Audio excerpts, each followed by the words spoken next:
listening to The Starting Zone, a podcast about World of Warcraft and the people who play it.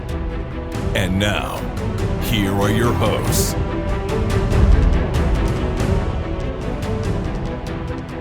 Well, hello and welcome to The Starting Zone, the podcast about World of Warcraft, the people who play it. Today is October 3rd, 2022, and my name is Spencer Downey. Thank you so much for listening and subscribing to our podcast. I'm joined today, as always, by my co-host, Jason Lucas. Jason, can you believe it's October already?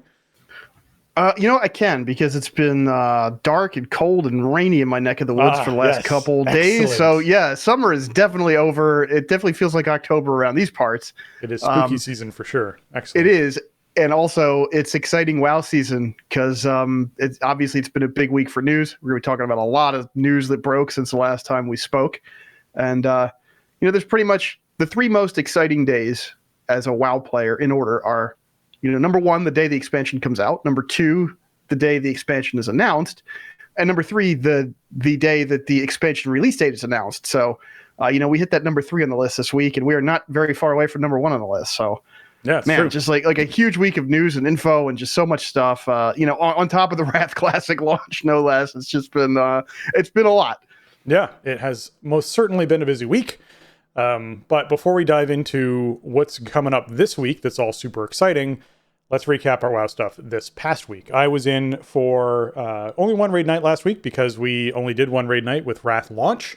Wanted to be sure we gave all of the people on the team who were dying to just crank out Wrath time to do so.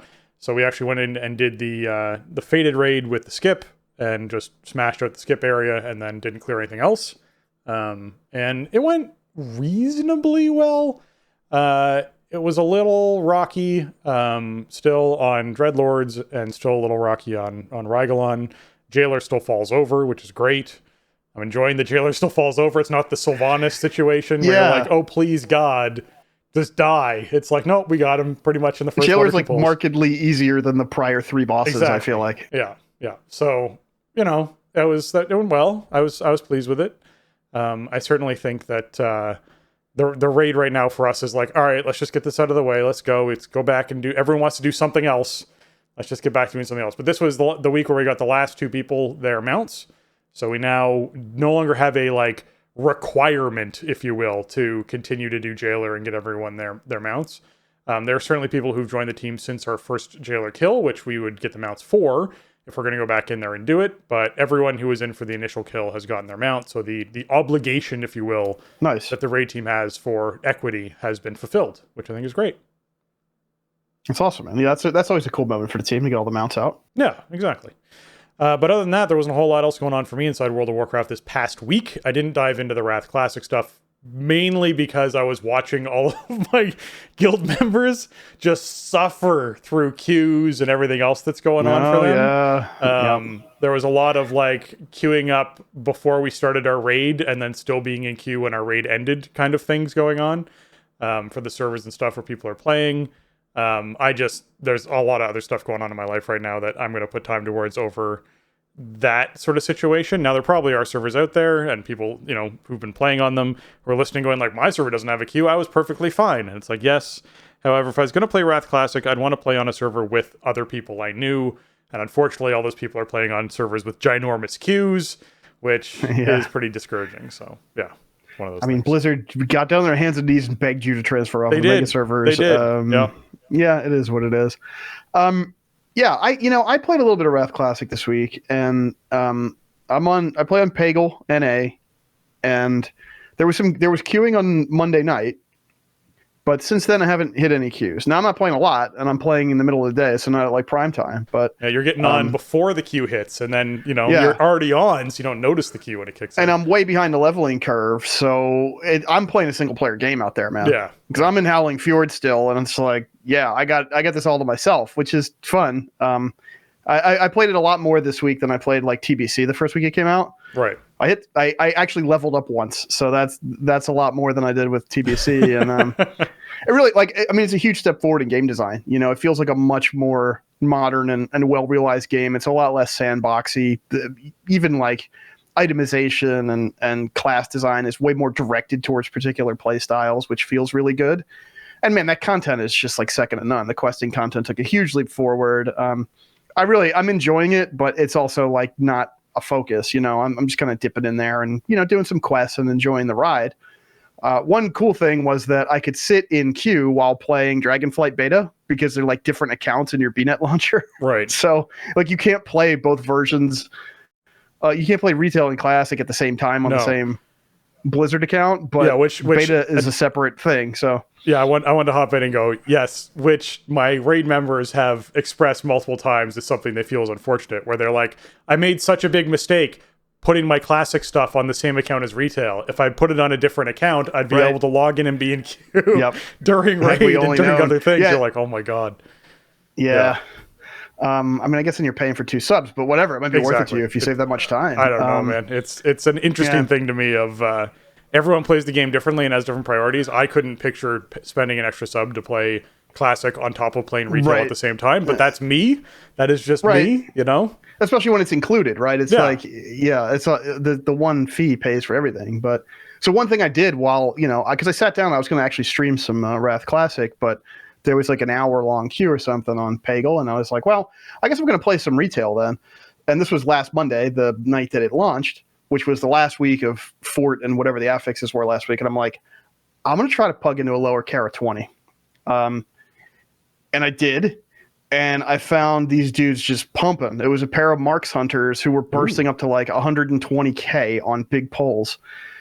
And we blew the place up like it wasn't even there.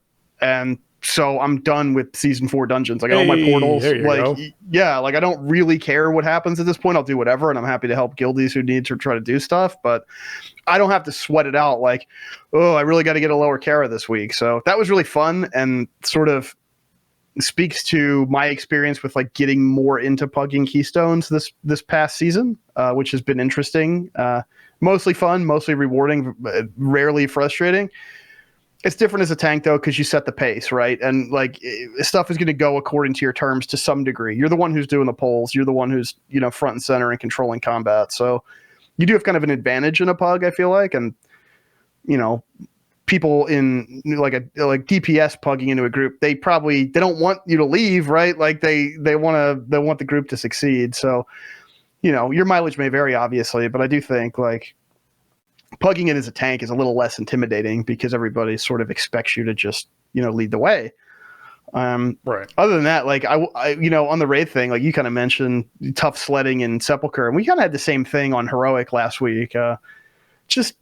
We wiped on almost everything last week. I think the only bosses we didn't wipe on were Vigilant Guardian and Skolex, and we messed up the Skolex barf mechanic both times that it cast on the kill. Yeah, it's like super dangerous. Yeah. Yeah, I don't know what was happening. I think a lot of people were checked out. My attendance is dropping. I don't think I can even do Mythic anymore because I have like 16, 17 people showing up. So I mean, with Wrath launch too, like there's every chance that some of those people are just checking that out instead that week. Like that's what we were running into, right? Is people are just like, I would rather not have to log out of Wrath and then get back into a queue because we have to raid for a period of time. Right. Like, I get it.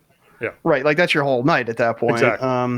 And yeah, I mean, also it's just kind of a consequence of the way season 4 worked. It was a really fast ramp up, and we were talking about that at the time. And it's like, well, once you get to the top of the ramp, like you're kind of done, And I mean, I'm not. I still want to play, obviously, and I just like hanging out with the team and killing bosses and stuff. But I think we're just gonna be farming it out. I think this week we're gonna try to do Sepulchre Chiefs. We haven't done the achievements in there yet, and I want to give it a shot before everything is faded all the time, because there's no confirmation as to whether or not we can toggle faded off yet. And my concern with doing achievements on faded is that stuff might die too fast.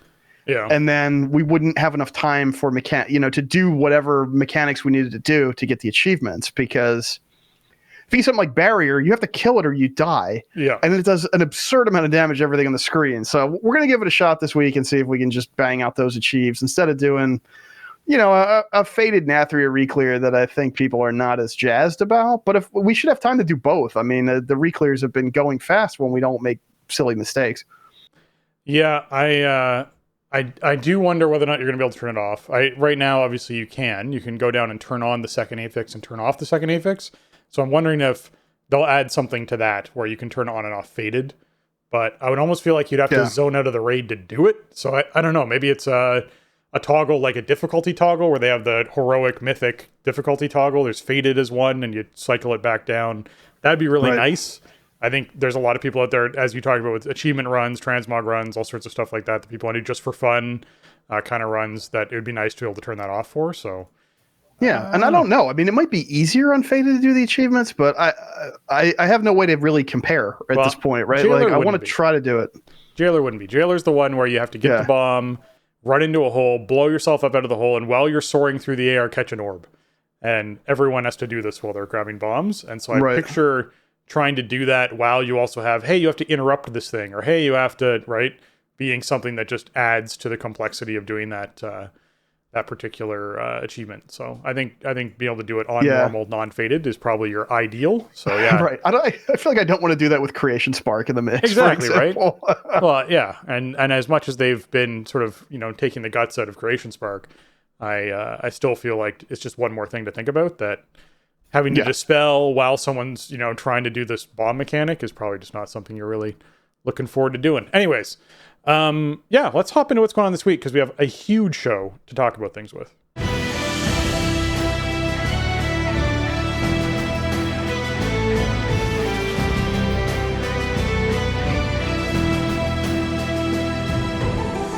All right. Well, this week in World of Warcraft, the Shadowlands dungeon events going on means the Sign of the Warrior buff is up. This is a buff that basically means that all Shadowlands dungeons will drop an additional piece of loot off the last boss, except inside Mythic Keystone difficulty. But more importantly, it also means that if you do 4 Mythic dungeons, you get yourself a Heroic Fated Treasures cache. That means you can get a piece of Heroic loot from any of the raids, which is pretty cool. And Heroic Fated, obviously, item level, so certainly worth knocking out. At least pick up the quest if you're going to do some Mythic Plus this week. They actually do count towards it too, so you can either do Mythic Zeros and just sort of like do that, what people call a world tour, where you just go and just crank through a bunch of Mythic Zeros really quick and get your piece of loot. Or you can do your Mythic Plus for the week, and if you just do 4 of them, then you get this quest completed too, which is great. So it's always worthwhile doing for that extra piece. Yeah, it's a great event. I mean, I wish they would put it back so that you would get extra loot in Keystones, but they really tamp back on loot a lot in this expansion, and they kind of had to coming out of BFA, I guess. But the only problem here is that the pool of stuff you can get out of the cache is massive, because it's any fated raid, which is all 3 of the raids. So I've been hanging on to my last dinar, and I'm like, do I spend it, or like do I not spend it? I don't know. I at this point I'm looking at a pretty minor upgrade, or like a side grade, at best. But, this raid doesn't come back around for 3 more weeks, but then it could come out of the vault. It could come out of a time walking cache. It could come out of the weekly event cache, like the dungeon event. So it's just one more reason for me to not spend my last dinar, I guess. Yeah. All right. As far as the rest of stuff this week, obviously you got your Patterns Within Patterns and your new deal quest, which we've talked about frequently on this show, as well as the PvP Brawl, which is Comp Stomp. So if you're someone who just wants to get some extra honor for the week cranked out of the way, nice and easy, this is a Wrathy Basin against AI bots. So basically your team just goes in, you get to blow up the AI, which feels really good, as you can just absolutely decimate them. And then you sort of crank out a whole bunch of wins really quickly. So if you're someone who's trying to get something done before the end of the season, whatever it is, as far as honor goes, you also get obviously Conquest for your first win of the day for these brawls. So that's also worthwhile doing. The Something Different quest that pops up is another thing you can do one time this week. So be sure you're hopping into your Comp Stomp. Yeah, probably, in my opinion, the most fun brawl that exists. Even though it might not be like the gameplay that you're looking for in a PvP mode necessarily, because it's PvP against bots. Like, it does feel like that. They're the smart bots like the Island Expeditions had in BFA, but they're not that smart. So you're probably going to win a lot of comp stomps if you queue up for them this week, which is fun. I mean, it's just you run around and you're in a B and you stomp the enemy, as the name implies, and you win, and it's awesome. So check it out if you never did it before. If you're looking for really intense high level PvP competition, you will not find it in this brawl. Yeah, I mean, it is comp stomp for a reason. It's stomping on comps. So anyways, enjoy that. Torghast also has the Beasts of Prodigium event happening right now. That's the one where you get a furry little friend at the very beginning you can choose to take, and then upgrade them with making them explode if they die, making them have more health, making them taunt, making them stun, all sorts of fun things with that. It's certainly a fun little event, and it's something where if you're still trying to knock some stuff off the list for Torghast, it's something you can check off the list for this week if you're looking to. Yeah, just I think one thing, Veil Striders maybe on a lot of people's list still as we kind of move towards pre-patch and out the door to Dragonflight. And so that includes a bunch of Torghast stuff. And, the beasts do add a lot of gameplay options. It might be a good week to do some Torghast stuff if you could use the help in there and power up the beast with the anima powers. Or even if you're just slogging away trying to finish up, flawless runs or whatever, and you need to break up the monotony, Torghast runs start to feel really similar really fast. Yeah. So just having some variety is cool. I don't think they did enough with these events over the life of the expansion, but this one is live right now, so take advantage of it if Torghast is on your plate. Yeah. The weekly world boss for the week, who's fated is Valinor, the Light of the Eons, the big old Colossus up in Bastion, which means you can get some faded loot off of Valinor, so be sure you're knocking Valinor out for the week, as well as some memories. Jason, which memories is Valinor dropping for people? So Valinor's got your priest, paladins, and shaman covered. You got Archbishop Benedictus for priests, Final Verdict for paladins, and Windspeaker's Lava Resurgence for shaman. So make sure if you got a priest, a paladin, or a shaman and you don't know all your legendary memories, that you do the world boss this week. And if you have anything else, probably just do it anyway, because it's faded loot. It's like 385, right? Or 285. I mean, yeah. I'm already in Dragonflight with the 385, but yeah, it's like 285. It's catalyzable and everything like that. So yeah, I mean, Valinor should be on your list regardless of what class you play this week, but definitely don't forget your memories. Yeah. You don't forget your memories, indeed. Morgeth, the Tormentor of the Damned, is also up. Obviously, you can get some extra anima off of that. And then Antros, who contributes towards your Patterns and Patterns quest, as well as dropping, some 250-something loot. Sort of semi-attractive, 259s. It's something that might be worth picking up. But also just, that big chunk of anima, too. Mythic Plus, Fortified, Raging, and Explosive. So your non-boss enemies have more health and inflict increased damage. Non-boss enemies, when below 30% health, get a big damage increase until they're defeated, and explosive orbs periodically appear, near players, somewhere around players inside the dungeon that will detonate if they're not destroyed. They can just knock them down with one hit. A Moonfire, Sunfire will kill those explosives. Biggest thing with this, explosives is just an attention check. Hey, how much are you paying attention during a poll? How much are you forgetting or remembering that explosive is a thing and that it's happening? So just, be aware of that. Raging being dispelled and being dispellable, it makes Raging super sort of easy to handle with, because it just, as long as you have, sort of roots, CCs, stuns, or dispels when it comes to like your Soothe for druids or your Hunters of Trank Shot, your rogues have some sort of poison that does it. That's super helpful for getting rid of Raging. But I think this worth mentioning is Fortified Explosive Raging means that mobs are going to live longer because it's fortified. They're going to hit harder because it's fortified and it's Raging. And because they're living longer, you're going to see explosive orbs more often for longer periods of time. So this is a really easy fortified week, is what I'm going to put forward right there. This is probably one of the best fortified weeks you're going to see, depending on what your comp is for your group. But just be aware that like the damage acceleration is very high, right? Your potential to have a really big burst, scary thing happen is high during this week. If you have a mob that does AoE damage, that enrages, and then does its big AoE. I'm thinking about those big stone guys at the start of, what's that, Venthyr dungeon that you have to defeat the 4 stone guys, then go up and defeat the gargoyle guy. Halls of Atonement? Halls of Atonement, yes, thank you. Yeah. If you're doing Halls of Atonement this week, then you got bigger problems. Well, that's true. Actually, it's not even one of the dungeons. What am I thinking? My brain went back in time, Jason. Went back in time. How is this possible? Fourth dimensional keys at this point. That's it's right. amazing. Yeah, if you could all just travel back 6 months, and then if this was the combination, no. Yeah, there's going to be other dungeon situations right now that you're going to run into mobs that do large AoEs, and you have the effect of if they get raged and they don't get dispelled, you're going to take a really big hit. So just pay attention to that. Explosive wars can be tricky, but overall, great fortified week. Yeah, you kind of hit it on the head when you said like you're going to be in combat for a long time. It's kind of what you're getting at, and you will be, because fort means obviously stuff is healthier, but you're going to lose a lot of uptime because somebody's attention is going to have to be diverted with explosives. But overall, yeah, depending on your comp, Raging can be really a non-issue if you have Hunters, Rogues, Druids. If you have like more than one of any of those 3, then you kind of just turn Raging off, because you're not likely to be in a situation where you have more than 2 raging mobs that are legitimately threatening. You might have what would see everything this season to me.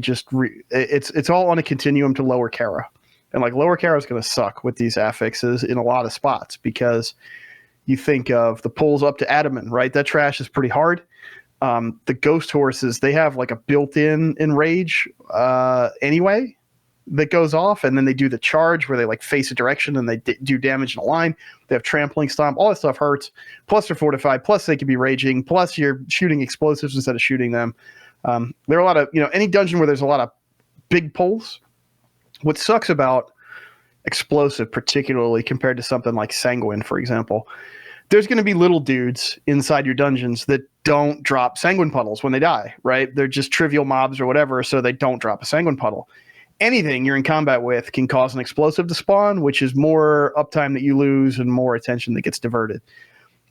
If you have a Resto Druid or something healing your group, then, which a lot of times I run with a Resto Druid and he'll just be I'm on explosive duty. I'll just moonfire him while I'm doing other stuff. And that's awesome when he can handle it.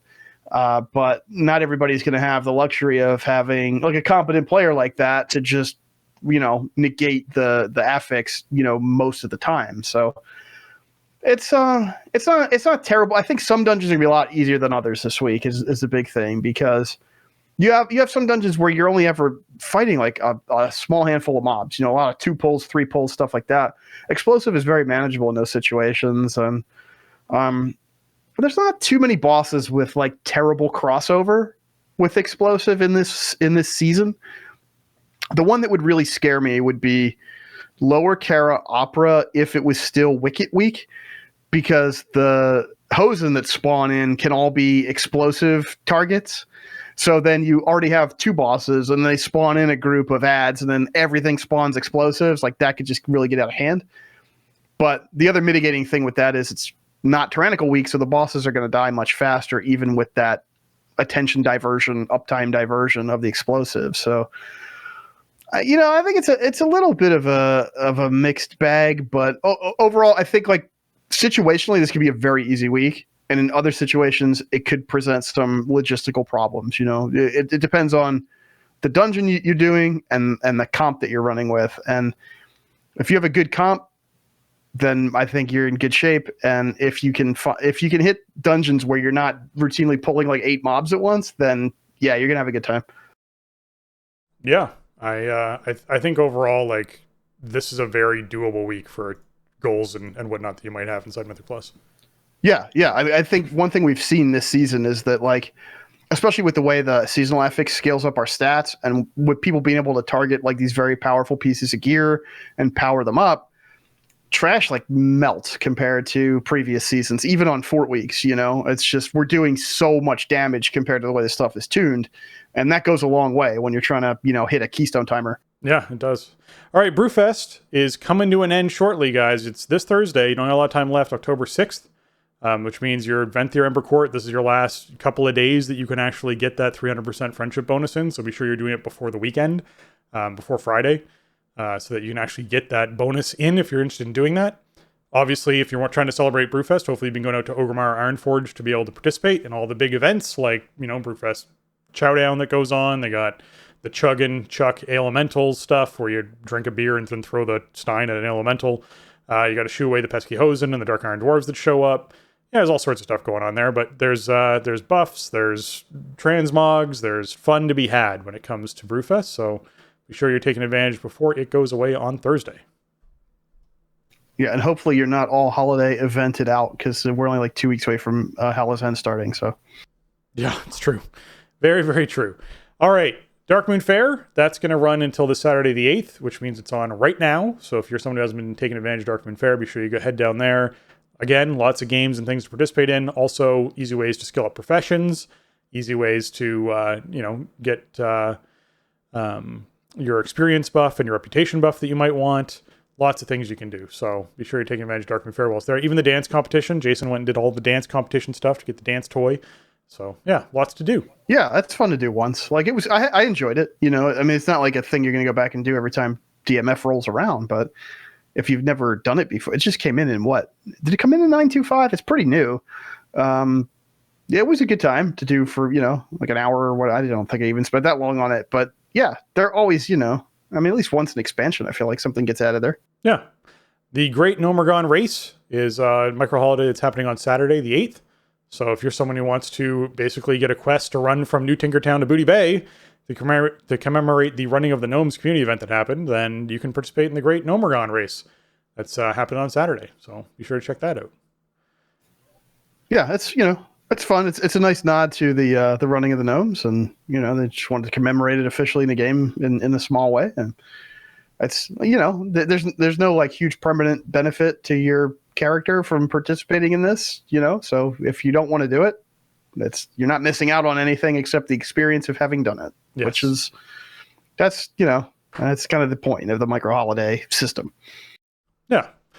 Okay, notable hotfixes that came up this past week in the live game. Basically, the Mythic Plus affix for quaking. It could damage players where they were unable to react. Basically, they fixed several issues where quaking could damage players in cases where they weren't able to move around or do anything. And so they fixed that problem, which is nice. Because it sucks when you get stunned in a group. A great example is like all of you clicking the teleport at the end of Karazhan Upper and you all get into the bubbles and go up. If when you landed, all of you were together and quaking went off, you could actually one-shot your whole group and just die instantly at the top, which sucked. So those sorts of things. Yeah. Or like last boss on Iron Docks, right? Like when you get knocked back. Yeah. There's that knockback where like you have no control over your character for a brief window. Like if quaking is ticking while that's off, like there's some of these cases that just, I think they kind of avoid doing these types of effects lately in an era where quaking has existed and they're designing dungeons around Mythic Plus affixes. But yeah, now we got some older ones in the pool and they got to tidy up some situations because it does not feel good when you can't do anything about the quaking damage that the game makes you take. Yeah. Well, I mean, it's one of those cases where you're like, oh, should we have waited until the quaking happened before we did X, Y, and Z? And it's like, that's never something you want to do inside Mythic Plus scenario. So how about, we not do loss of control effects? Could just one-shot your team because of quaking. All right. Right. This is the official launch date for the Dragon Isles, basically Dragonflight expansion launch. We've gotten the official times for the staggered release that's taking place for all the areas that it's happening. Basically, in America, the Americas, so that's Canada, US, and South America, 3 p.m. Pacific time on the 28th. That's what we're looking at. Europe, 12 a.m., so midnight on the 28th, which means the 29th technically is when it starts, the morning of the 29th at midnight at 12 a.m. Taiwan, 7 a.m., 29th. Korea, 8 a.m., 29th. ANZ is your 10 a.m. the 29th, and then UTC is your 11 p.m. on the 28th. So, yep, another global release. As they've, sorry, I think they've done a simultaneous global release like this since Legion. I want to say definitely BFA. If I can't exactly remember. That's been a long time now, but so yeah. There all the times the map is up on the official website and everything. So very exciting. We know what to expect. It gives us kind of an idea of about how far out pre-patch is because that window usually lasts about a month. So, I'm glad we got this. I was thinking, maybe we would get this announcement last week because I knew they weren't going to put it out there before Wrath Classic launched, right? Like, they wanted to give that some room to breathe, let that be the big marketing push that they were doing, and let it have its moment to launch and be the main focus of the company's publishing and everything. So I thought maybe they'd give it a week, but I think this came out on like Thursday last week, which was about as early as I thought they might do it. And the date lines up with that Excel spreadsheet that got quote unquote leaked a couple months ago or so. I can't remember exactly when it was. And I think all the stuff on there was accurate, or at least the stuff I can remember that was on there turned out to be true. But so I don't know if this was really too much of a surprise at this point. It seems to have lined up with, a lot of stuff that we've seen otherwise, like with PTR and everything. So now we know. I mean, they gave us 2 months in advance, which is, I wish we could get more advance notice on these things than 2 months, but 2 months you know, I'll take as much as I can get. Yeah, 2 months is the window of time for the average person to need to be able to book their vacation in. Typically, for a schedule being created for most workplaces, this is the generic rule. This isn't necessarily everywhere. You might work at a place where it's every 2 weeks you find out when you work. I've been there too. But the generic rule inside of business is your schedule should be set in stone 2 months ahead of when your shift is. So this way, at least people inside a lot of situations are able to go, huh, immediately book vacation. And we're able to sort of squeeze something. Right. That's, yeah. Yeah, it's tough around. 3 months this is right. This is right after, you know, U.S. Thanksgiving and stuff. So people are already putting in like, you know, this is like holiday season essentially. So people are, you know, probably already have time booked or whatever.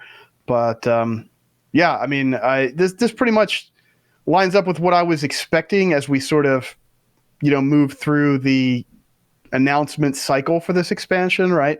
Like in April, they showed it to us, but they really didn't have much to say about, you know, a release date. They said 2022, and that was it, but there was no pre-orders or anything, pre-sales, I should say, or anything like that. And it was like, well, you know, like if you're not taking my money yet, like I don't, is this actually going to ship this year? But then, you know, once that whole machine started clicking into place, it's like, well, yeah, I mean, you know, they're taking a bit of a different tack with it, and this is the first, like, well, this is like the first BlizzCon-less expansion, right? Wasn't the first BlizzCon like during vanilla, or was TBC already out by then? Anyway, like they sort of kept stuff a little bit more under wraps and a little bit closer to the vest with this one than they've been able to do with other expansions, because you had to do that big BlizzCon reveal. You had to show it really early on in the process. You had to start taking pre-orders when it was, you know, the big news item of the week, all that. I get that. Dragonflight didn't have those concerns. So the whole thing was kind of compressed, which I kind of prefer as a customer. I don't really want to be sitting around for an entire year thinking about like, oh, you know, when is this thing going to come out? When can I play it? This is still like 7.5 months or something, but I don't really mind the more compressed announcement to release window here, because I think sometimes dragging this stuff out can feel really bad. Yeah, I don't mind having it this close together when we are only 2 months away. I think it makes a lot of sense to sort of get the train going now, and then just it'll literally run until release. So that's exciting for a lot of players, as opposed to sort of putting something out there and then hearing nothing for 6 months and then starting the train up again is kind of like, all right, we've seen that cycle too. Yeah, where it's like, hey, we saw this. Where, you know, when are we going to find out more? And the answer is, well, months from now. Exactly. So I'm happy with the timing on when this sort of hype cycle started. I'm still not thrilled with when this expansion launches. Let's go over some of the schedule. 28th is when it comes out, right? Season 1's going to start 2 weeks later. On the 12th is when Season 1 starts. And Season 1 is going to be different. Season 1 on the 12th is releasing normal, heroic, and mythic difficulties of the raid. They all three come out that week. So that is something that they're trying to accelerate that schedule a bit, in the sense of, well, typically we have that 1 week of normal heroic. There's that weird week of loot at the end of Mythic Plus, doesn't give you the same item level as it will in the next one, blah, blah, like that sort of thing. They're just skipping that. They're getting rid of that weird week and just going, yep, when Season 1 starts, everything starts. We're going.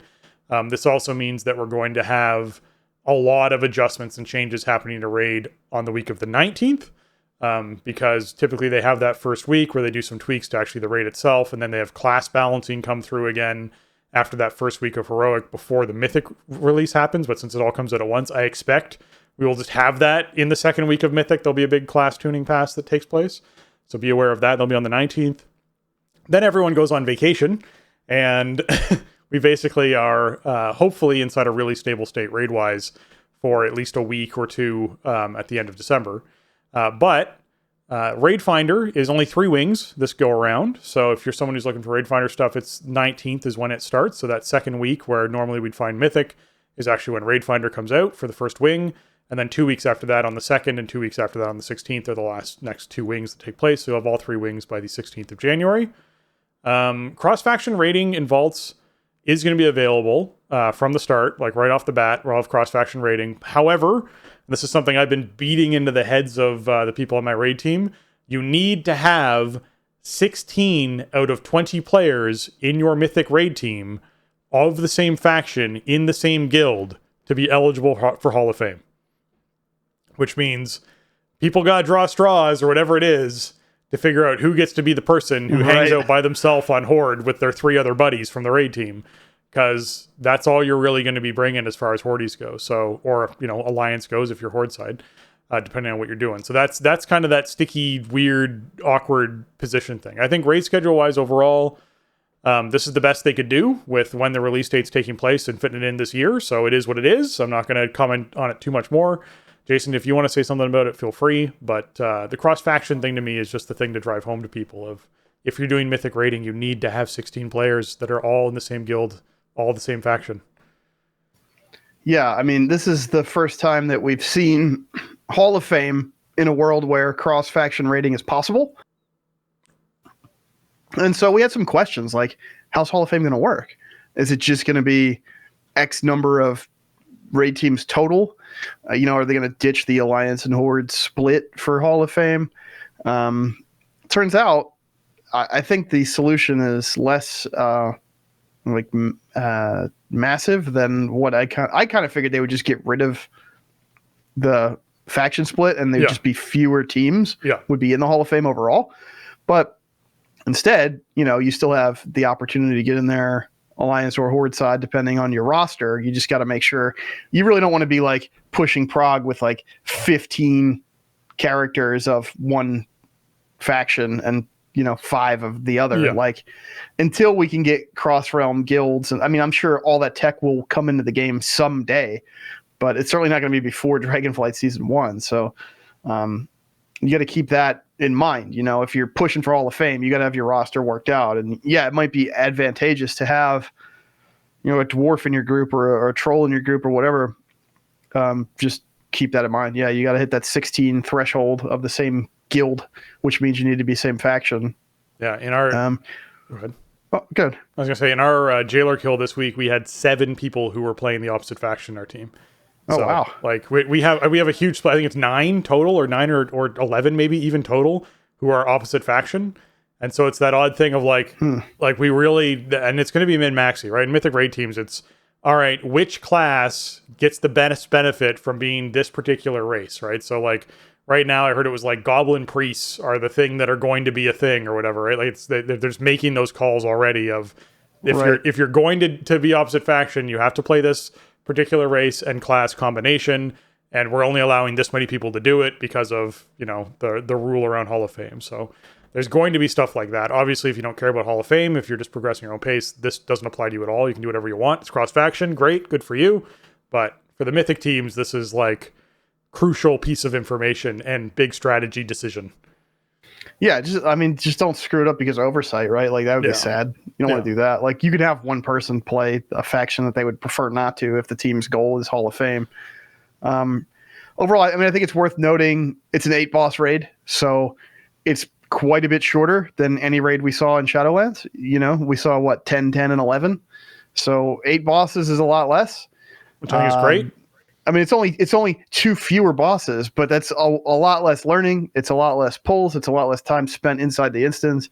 The big thing for me is the curve, right? When you have 8 bosses in a raid, it actually feels right when it comes to the first couple of bosses are easy. The next, 3 bosses or so are like mediocre. You get into those semi-penultimate bosses, you have the end boss, right? It feels good that way. When we're doing this 11 boss, 10 boss stuff, it feels like there's 4 or 5 bosses, maybe sometimes 6 bosses that are just like knockovers. And then there's like 2 bosses that are in the middle, and then everything else is basically end boss level. It's very weird, the curve that happens in these raid tiers. So I like 8 boss raids. I think back to Warlords of Draenor with some of their raids that were, shorter, smaller, more condensed raids that were just really fun because they actually had like a really nice ramp to them that felt good. Mm-hmm. I mean, Emerald Nightmare springs to mind, which like it's kind of maligned because it was tuned so easy. But see, I think that's like a good intro raid for an expansion. It's 8 bosses. It's approachable. It's accessible. I think that seems to be like what they're shooting for here for Vault, and I think it's the right call. But yeah, so that's part of the reason why there's only 3 Raid Finder wings, because you only have 8 bosses to split up. Yep. Probably 3, 3, and 2 is my guess, is what you're going to see. Yeah, most likely. It would be weird. I mean, yeah, maybe they do, the final boss by itself kind of thing again. Could be 4, 3, and 1. Yeah. Which I don't hate, because sometimes there's specific things you want to target for the final boss. So being able to go straight to it is cool. But we'll see. Either way, it's going to be, if you're an LFR player, if you want to just clear LFR every week, it's going to be one fewer queue to sit in and all that, which saves you more time. You're playing the game more and doing less sitting in queues. Overall, the schedule is pretty much what I expected. I mean, I anticipated that the game would release late November, early December, and that Raid would open early to mid-December.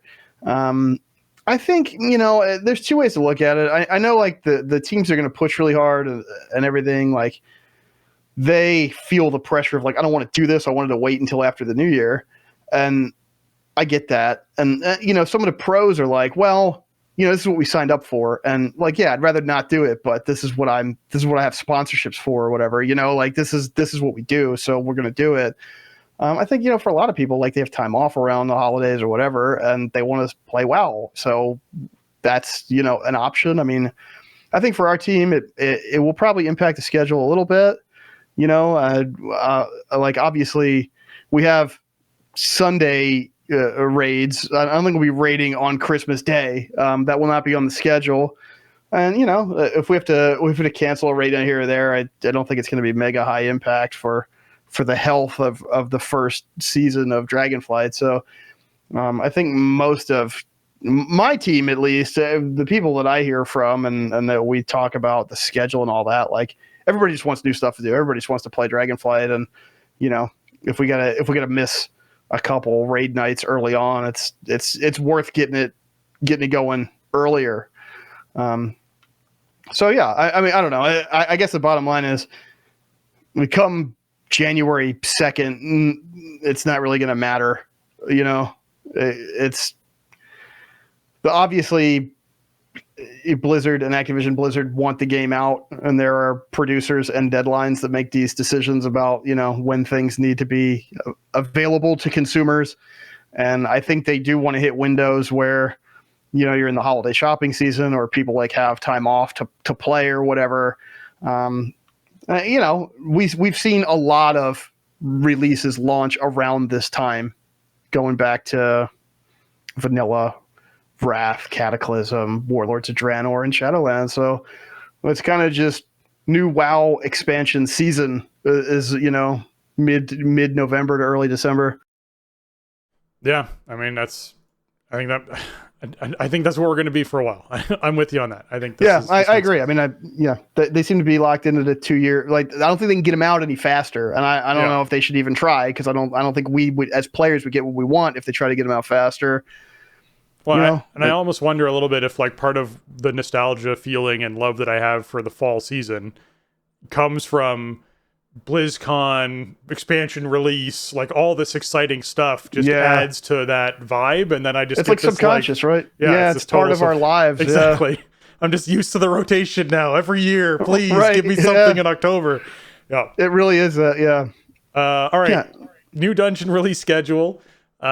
Basically, they're keeping the same thing they're doing right now, guys. When it comes to the season, Season 4 was something that they liked, I guess, and so Season 1 is going to be 4 dungeons for Mythic Plus pool from Dragonflight, which is Ruby Life pools, the Knockhood Offensive, Azure Vault, and Algathar Academy.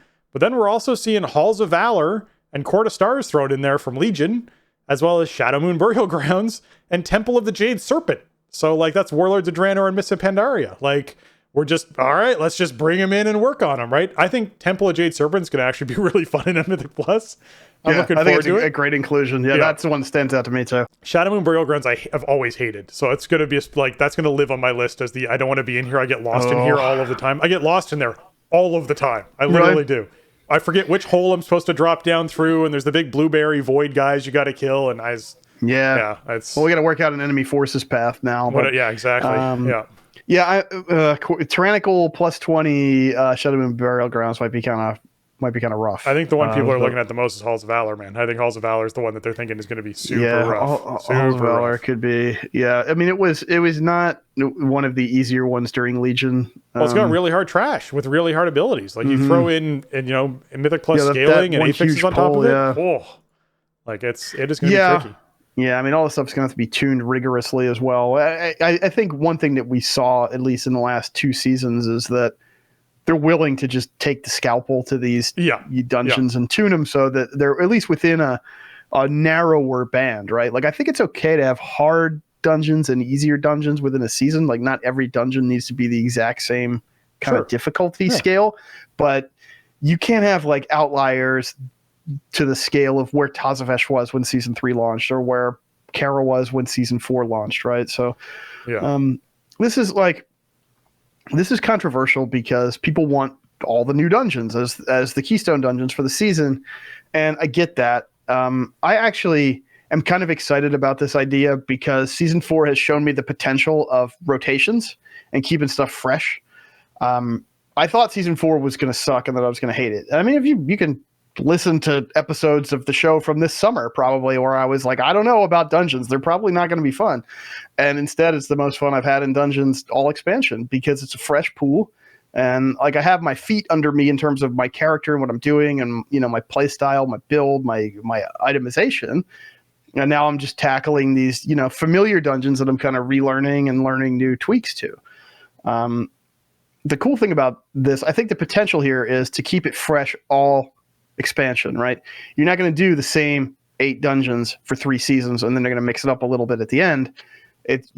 Presumably the other 4 dungeons will rotate in for season 2, and then we'll have 4 other old dungeons in the season 2 pool, and then season 3 will maybe be some of column A, some of column B, or maybe they do a season where it is all the Dragonflight dungeons in the pool. They have a lot of possibilities, and a thing that we've said on this show a lot over the years is like finding ways to repurpose existing content and make it relevant for the current audience is really important. And WoW has so much great content over the years. I mean, Temple is an awesome dungeon.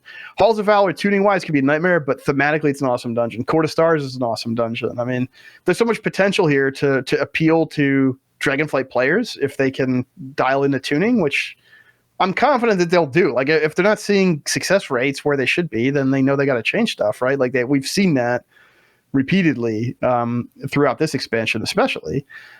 And yeah, I don't know. I personally, I like this idea anyway. Like, on its face, I like the idea when they were talking about it before. But then when season 4 really hit me and I got to play around with the refreshed dungeon pool, I really saw the potential. So I get the disappointment of like, well, I don't want to do old dungeons. I want to play Dragonflight. I want to play the Dragonflight dungeons. That doesn't hit for me as hard because I'm also somebody who is just going to slam these dungeons forever. So getting as much variety in the rotation as possible, I think, is better for my brain.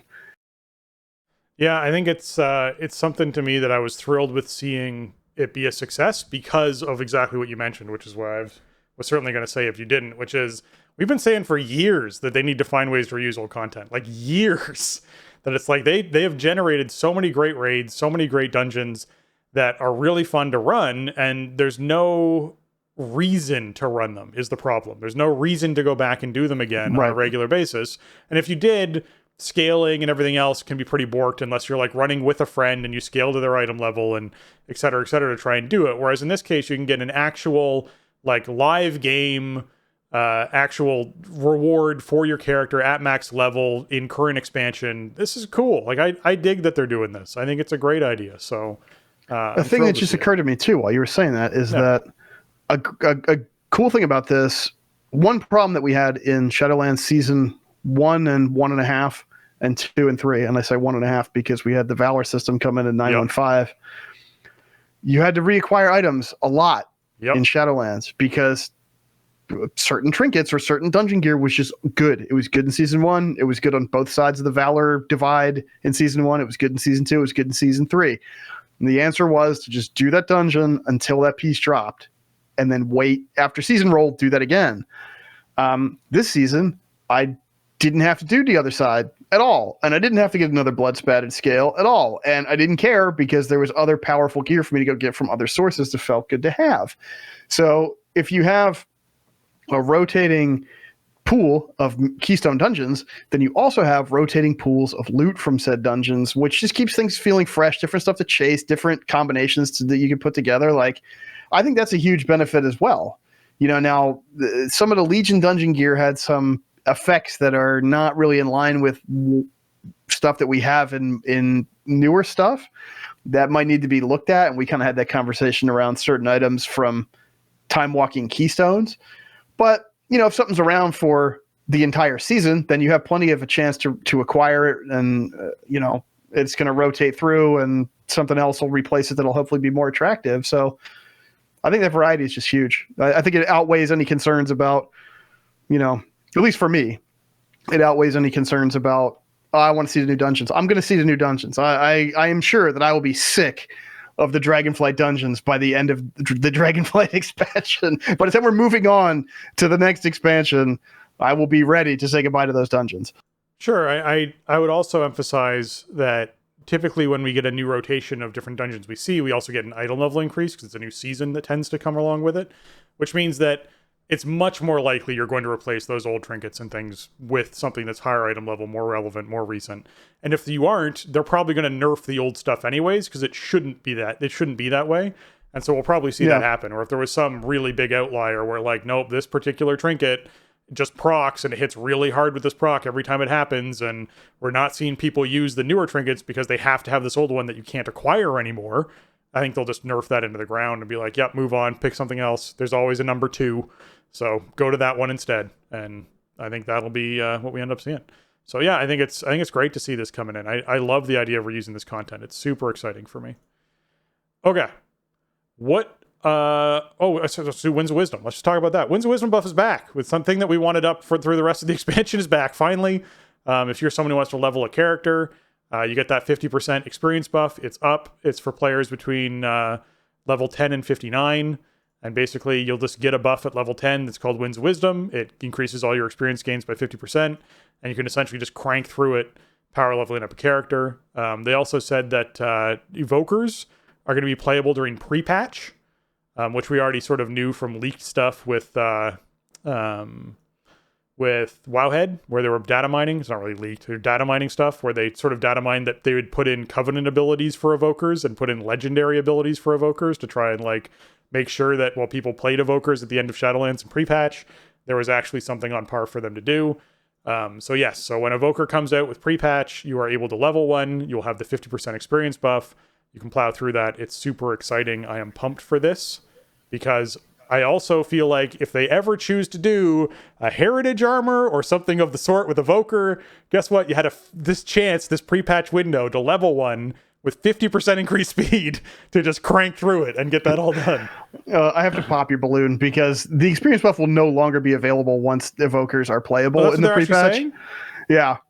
You have Winds of Wisdom until pre-patch is basically basically what they've laid out. Maybe they'll change their mind. I mean, change your mind, Blizzard.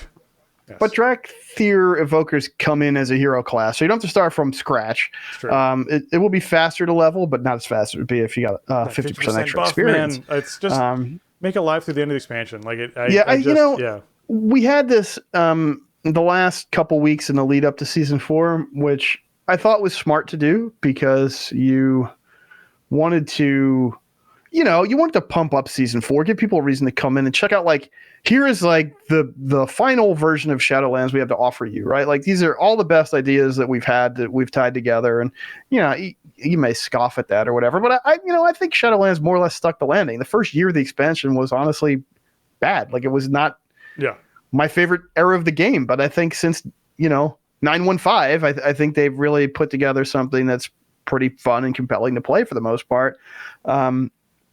And so I thought it was an interesting way to promote season 4 and to encourage people to come back, maybe try a different play style. I think it's a no-brainer with the expansion coming up, although I think maybe they should have just left it on the whole time. Yes. Or maybe, like, as we speak at the moment, this isn't live right now, but we are strangely recording on a Monday evening because we just have so much information to talk about this week. So with resets, I think it's regional resets this week, October 4th in NA. That's when it turns on, and we'll probably have about a month of that, about 4 weeks for that, which is I think longer than we had for the season 4 lead up. So you got time, and I mean, I took advantage of this when it was up for season 4. I did too. And it's massive. You can level up a character, I don't want to say effortlessly, but it's not very much effort, right? Like you can kind of just do whatever. You just go mine an herb and you'll hit, max level. So, which really wouldn't be a terrible thing to do. I mean, you could probably still get some coin, right at the deadline here. Yeah. So yeah, I mean, they kind of hinted that it would be coming back. I wasn't really surprised to see it back.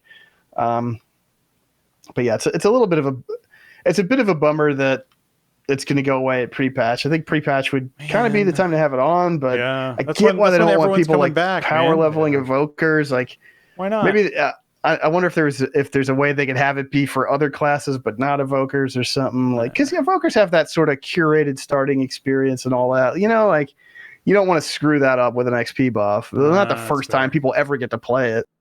I get that, I guess. Yeah, if they've sort of curated that whole thing, it does jack it up in quite a big way. You'd finish leveling to max level before you even get through the whole experience. I get you. Right. Like 50%, like in with the way XP works post 9.0, rescaling, like in a world where there are almost no XP buffs, having just a baseline 50% XP buff it's just ridiculous. Like that bar just fills up. All right. Well, let's move on to probably one of the largest, most informative blue forum posts we've ever seen. This is from Skarzard. Yeah, so really. Credit to you, Skarzard. Well done, sir. Or ma'am. Or I can't remember which good. Anyways, well done. Changes and experiments to raid rewards in Dragonflight Season 1. So, I'm just going to read the intro. Hey, everyone. We wanted to get out a sort of primer ahead of the raid testing tomorrow to provide context for the sorts of changes you will and won't see as you step into Dragonflight's first raid, Vault of the Incarnates. Before diving into what's different, this post is going to be entirely about the raid. We'll have other information before long about what's going on other endgame activities like Mythic Plus at a later date, so we won't be making any mention of them here. Just stay focused on the topic at hand. Without further ado, here's what's in for tomorrow. So this is what we sort of got in the post. Group loot. Group loot is going to be the main loot system inside Vault of the Incarnates. Group loot will be the only method of loot distribution. There is no option to select for yourself or group to return to personal loot. Personal loot is gone inside of this raid tier. Some items, like profession reagents, may still use personal loot where appropriate, and need and greed UI will return, and we'll be monitoring feedback to make the rules around when and how players can roll on items be as intuitive as possible. So, Jason, what was group loot as a general thing? So, group loot is the way WoW always used to work up until BFA. Was you kill a boss, you loot the corpse, there's X items on the corpse, and you distribute them based on rolls, and you had a couple different options. Now, all they're saying here is group loot. And we used to have like a couple different options under group loot we could set, including like master looter, where you could designate somebody in the raid who passed loot out, or there were other rules you could set. None of that stuff is specified in this post, but basically they brought in I want to say they brought in personal loot in raids at the end of Legion. No, I think it came in at the end of Warlords into Legion as an option. Yeah, I just remember first raid of Legion had it. That's what I remember. Right. Yeah, and because I remember like experimenting with it in Hellfire Citadel to see, how much kind of the pitch was like you'll get more loot on average per boss with personal loot. So we used it here and there, and in Legion we used it at first to kind of just get a bunch of stuff out, but then when our one demon hunter just couldn't get a set item to drop, then okay, well, let's see if we can change the rules or whatever.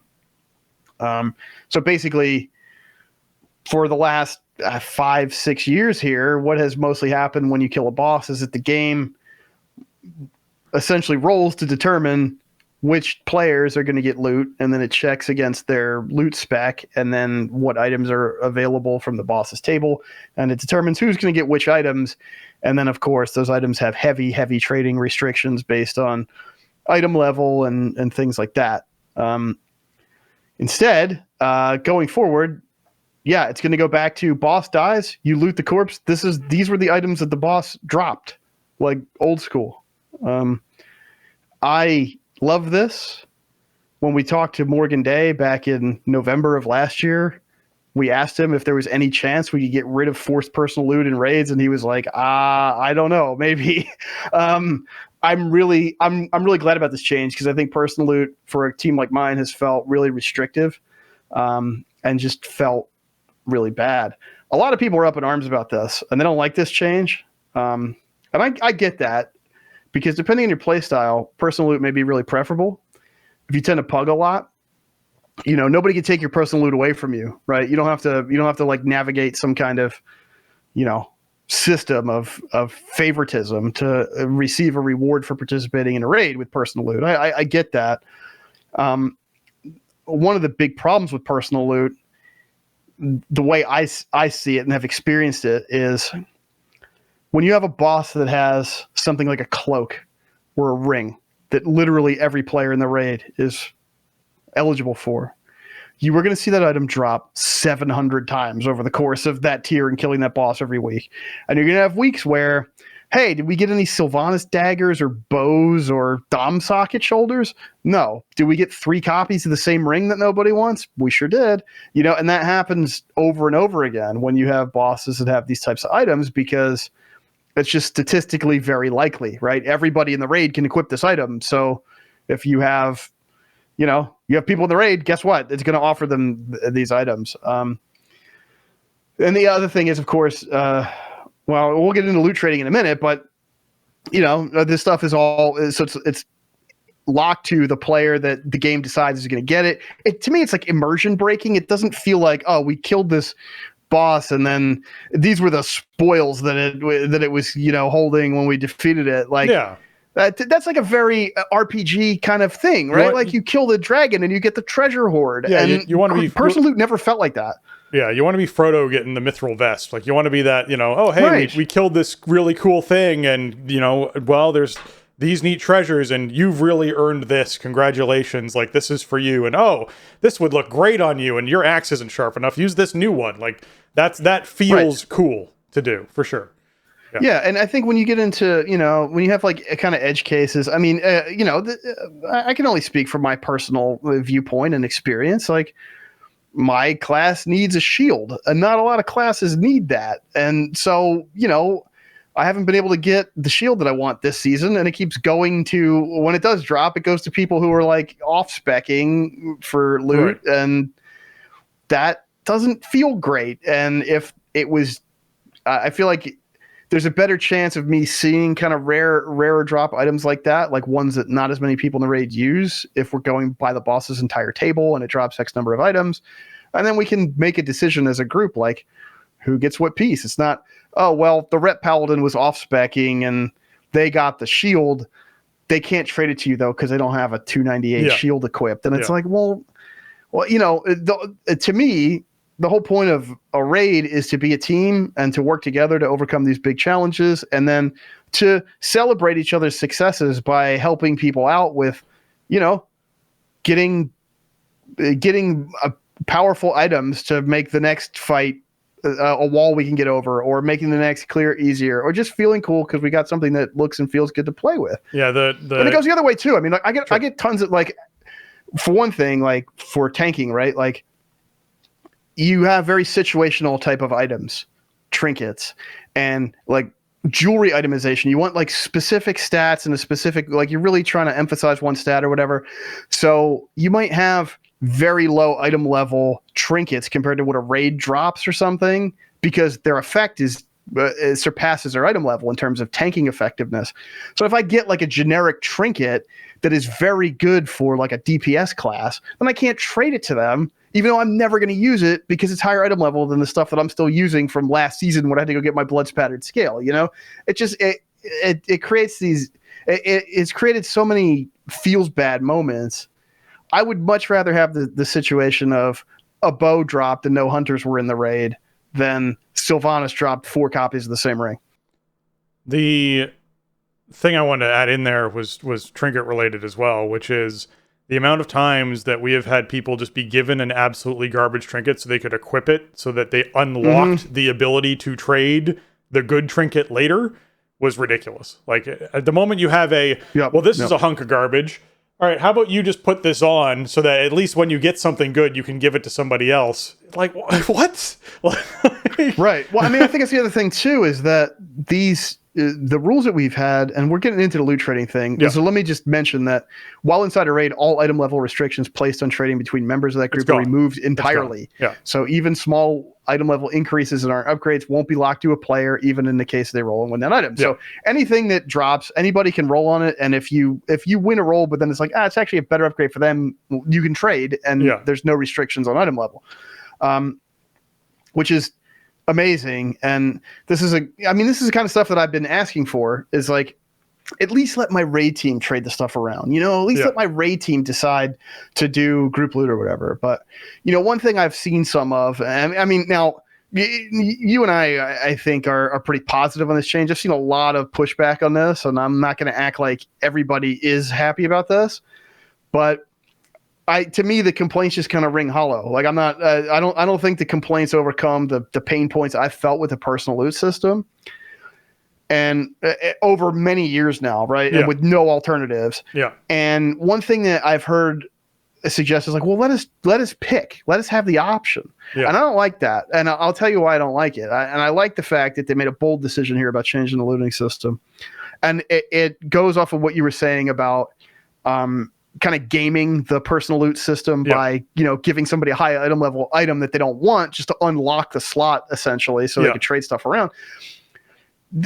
The way that raid looting has worked for the last 3 expansions has created like a metagame around looting and distributing loot inside a raid, which does not need to exist. Yes. And if you could toggle between group loot and personal loot, that would then establish a meta around how many people you were supposed to bring and which bosses you were supposed to do this for and which bosses you were supposed to do that for. And it would be a big mess. And I think it would create these situations where people who want personal loot would feel like, well, but I want a personal loot for this boss, but the meta says you group loot this boss because of this item that goes to this class or whatever. And so I still don't get what I want anyway. I think making a clean break with the concept of personal loot and returning it to boss drops X number of items from its table, it just makes more sense. It's much more intuitive. It's much more role-playing game. I don't know. I don't feel anything negative about the changes to group loot being replaced with personal loot and loot trading. This is the kind of stuff that I wanted and that we've literally asked the associate game director for face to face. Yeah, if you don't think that Mythic Raiders in particular weren't going to bring 16 people to Heroic exactly because that's the optimal amount that you get this amount of personal loot drops that happen for that raid team. It's they're 100 with scaling the bosses down so they're easier to do, so you can do it with less. But like all that stuff is 100% calculated. It's all calculated. So yeah, by giving one choice, you're at least eliminating that metagame that you're talking about. So I agree with that. I do think choice is nice. I do think I think we could have gotten Master Loot back ages ago, and there would have been much less argument and frustration and butting heads about the whole system, and that would have actually resolved a lot of stuff by just giving us Master Loot an expansion and a half ago or 2 expansions ago. But right, yeah, I wouldn't have complained. It's one of those cases where since they kept that away, they still apparently don't really want to go that direction to a certain degree. I think that this is a better option than just leaving the current choice plus this other thing. Is a nice way to go. So, all right. As far as item level goes for tiering for these raids, right now we have, hey, when you're doing the raid, all the early bosses drop the same item level, except those last couple of bosses. Those last few bosses drop something that's got that extra zest of item level on it. It's a little bit better in every way. They're sort of balancing the curve out for the raid. What it's going to be now is the first chunk of bosses drop 389, for an example. Then the next chunk of bosses drop 395, and then the last couple of bosses drop 398. So you have this situation where the first chunk of bosses drop that 389, and then sort of that's the first easy, hey, let's knock over these 4 bosses inside of this raid. And then the next 3 bosses are going to drop 395. So now you're like, okay, well, you're going to get 6 extra item levels if you make it to the Act 2 or second chunk of the raid, right? And then in Act 3, you're fighting that final boss. That's dropping that extra zest, that 3 additional item levels on that piece of gear than the previous bosses, which is a total of 9 extra item levels from the first few bosses. I think this is neat. This is a neat way to sort of give players that feeling of wanting to progress forward, wanting to kill certain bosses more so than just, hey, this one trinket or one weapon is good for me, but also these are the bosses that drop the really good loot, in other words, right? So I want to kill these. Like an example right now is with the Creation Catalyst, right? Getting boots or shoulders or gloves or whatever it is off of the last bosses is a really big deal because you're able to then not only have the higher item level, but you could, in some cases like gloves and shoulders, convert them into being higher item level tier pieces than the boss that actually drops that tier piece, which is pretty crazy, right? But that's the situation we're in right now. And so it's a similar thing happening here where, you know, maybe the first 4 bosses have a set of gloves that drop for you at 389, but that last boss at 398 also drops a set of gloves. So you're like, well, I'll take the early ones, but I really want to get those gloves that even have terrible stats on them off the last boss because I can always drop them into the Catalyst, which is coming back, and turn them into a tier piece. And suddenly I have a 398 tier piece, which is 9 item levels better than I could have gotten. So I think it's a neat system. It'll keep people engaged, I think, through the middle of the raid. It also creates jumps in people's stats, which is always a nice thing to see for a raid team. When you sort of complete those first 4 bosses, move into the Act 2 of the raid, and actually have your whole raid team start going up by 3 or 4 item levels, it sort of feels really good. As far as those earlier bosses become much easier to kill. And it also ramps towards the last boss, which is nice as far as item level goes. So I'm glad it's not 389 for the first 6, and then the last 2 drop 398. It'd be kind of, you know, generic right, and that sterile. big spike at the end. Yeah, and that's what we've seen throughout Shadowlands. I'm trying to remember if they did that in BFA. It's tough. My brain can only hold so much information at any point in time. So normally I can only remember exactly what I'm doing in WoW at any particular time. But yeah, I like this a lot better. It kind of mirrors a little bit like the Mythic Plus rating system as you sort of ascend through a season of Mythic Plus rating and you hit those thresholds where you get the Valor unlocks, right? And then you can power stuff up a little bit at a time up to the cap. Now, you know, obviously these are normal difficulty item levels we're talking about. So like 389 is like the lowest item level piece of organized rating gear that will exist in season 1. Yeah. So it's still within that item level band that we've seen, you know, throughout the last, I guess just through Shadowlands, because they like rebalanced everything right after all the squishes. So it's not going to be you're not going to trivialize like heroic gear with normal drops or whatever. Like if you have, you know, if you're doing heroic rating, like that stuff is going to be, it's always going to be higher item level than the same piece than even a piece from the end of normal, because it doesn't exceed that like 13 item level difficulty tier, right? Or well, tier is a bad word to use, but that you know, that the power band, right? Like it's 13 item levels per difficulty is basically where we live now. Yeah. So 389 to 398 is, you know, what, 9 item levels, right? That you're scaling up from point A to point C. And then heroic comes in higher than that, you know, and then you can imagine that it scales. And it goes heroic, I guess, scales to like 411 or something. And then mythic comes in at 415 and scales up from there. So, you know, Scarzo gives the example of like Halandra, Sludge Fist, Painsmith. These are bosses that are designed to be and are quite obviously more challenging than earlier bosses in the raid. And the fact that they drop the same item level loot as a boss like Shriekwing or Vigilant Guardian is not really the fantasy that they're trying to create, right? They want to reward you for doing these higher difficulty fights. And I think it's cool. I think there's no downside here, right? Just having that little mid-step, item level bump in the middle of the raid, that's going to feel great. It's going to help teams progress farther and could be good motivation. Like if you're a team that clears one difficulty and then you dabble in another, it might be motivation to try that next boss. Because if you just get to that threshold where you get the little bit higher item level, like that could be a big bonus for teams. So I think it's a worthy experiment. There's really no downside here. It's just, better raid loot. Yeah. They've also experimented with something new, and they're going to be still testing this out, called unique drops, where basically there are going to be bosses that possess one item that intentionally drops 6 or 7 item levels higher than all the other loot that it has on the boss table. This isn't Titan forging. Every time this item drops, it will be 6 or 7 or whatever it is that they decide item levels higher than the other loot off that boss, right? Like this is, hey, you know what? It's this particular sword. It's the sword the boss uses. This sword will always drop 7 item levels higher than the boots and other stuff that he's collected from victims of his sword, right? His sword was very good. It is the thing that is 7 item levels higher. That's sort of the concept they're going for. So, again, just a really cool kind of thing where they can go, hey, you know what? We want to make this surprising and exciting and something that people want to farm. So, you know what? If it's the last boss and it's the last boss's weapon and it's dropping 7 item levels higher, people are going to want to get that particular thing. It's going to be the best thing out there. People are going to want to get it. So they can really pick and choose things off boss's loot table to do this to. And I think it'll be a cool thing to see. So I'm excited about this too. It just creates more surprise and excitement.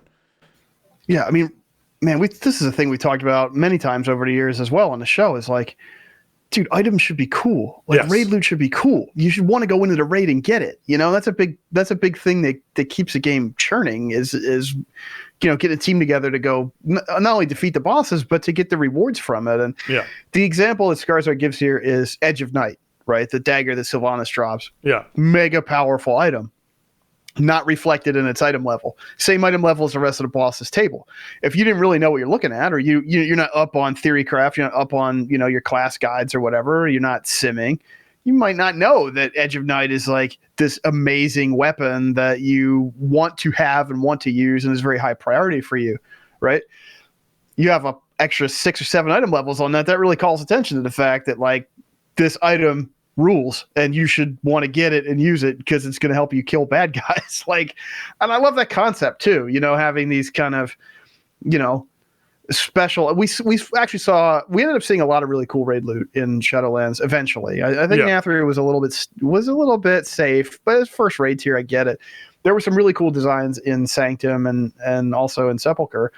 And I'm glad that they're leaning into this. Again, like there's not a random element to this item being more powerful. I mean, obviously it has to drop. It's a random drop. We live in a world of random drops from bosses, but you can count on the bonus item level anytime that you see it, anytime that it drops. It's not a random chance to be better than it was the first time that you saw it. So I think that's it's an interesting way to inject those kind of spiky, like exciting moments without having this thing where it feels like, it's randomness on top of randomness on top of randomness. Like I got the item drop, but it went to the wrong person in the group and it didn't Warforge or Titan Forge and it didn't roll a tertiary. So like I need to try it again to get that. It's like now, the cool item is always going to be the coolest it can possibly be compared to the rest of the boss's table. Yeah. Speaking of exciting spikes, something that we all hate to do inside raids is trash. Everyone hates trash. But everyone loves trash when they get a BOE to drop. That is very exciting. Who's going to get it? Is it good? What's happening with it?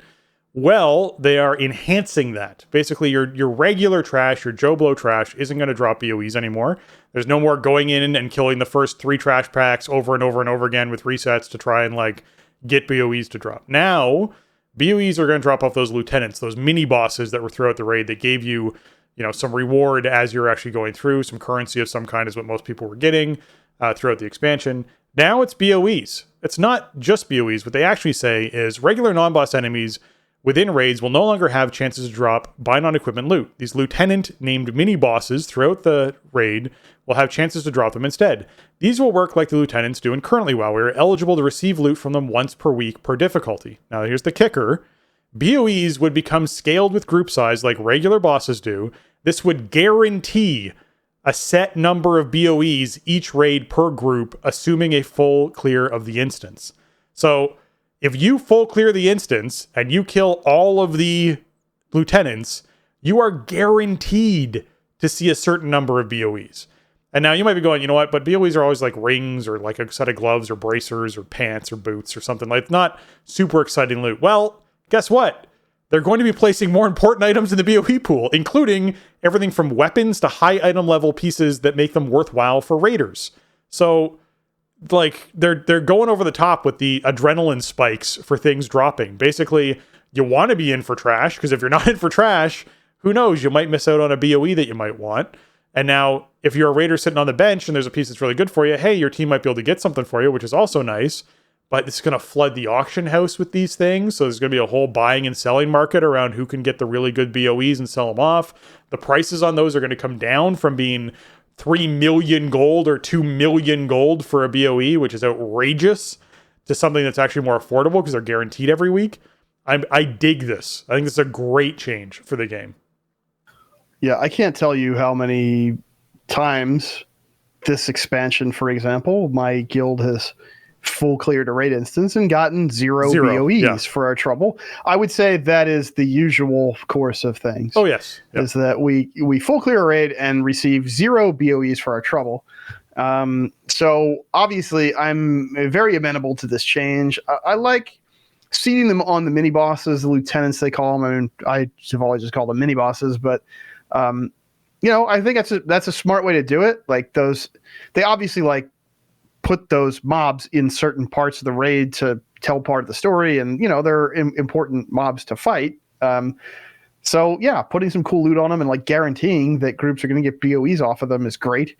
There is Scarzar was on the forums a lot last week, and a little bit farther down, they did mention that like they're probably not going to put weapons on the BOE table in season 1 because so much other stuff is changing, and they want to kind of assess and see how they feel about it. But it sounds like it's something that's not totally off the table, but it's probably not going to happen in season 1, but still like I would love to be able to have a source of income of BOEs, right? To be able to, okay, the guild got these BOEs. Nobody needs them for mains. We're going to sell them.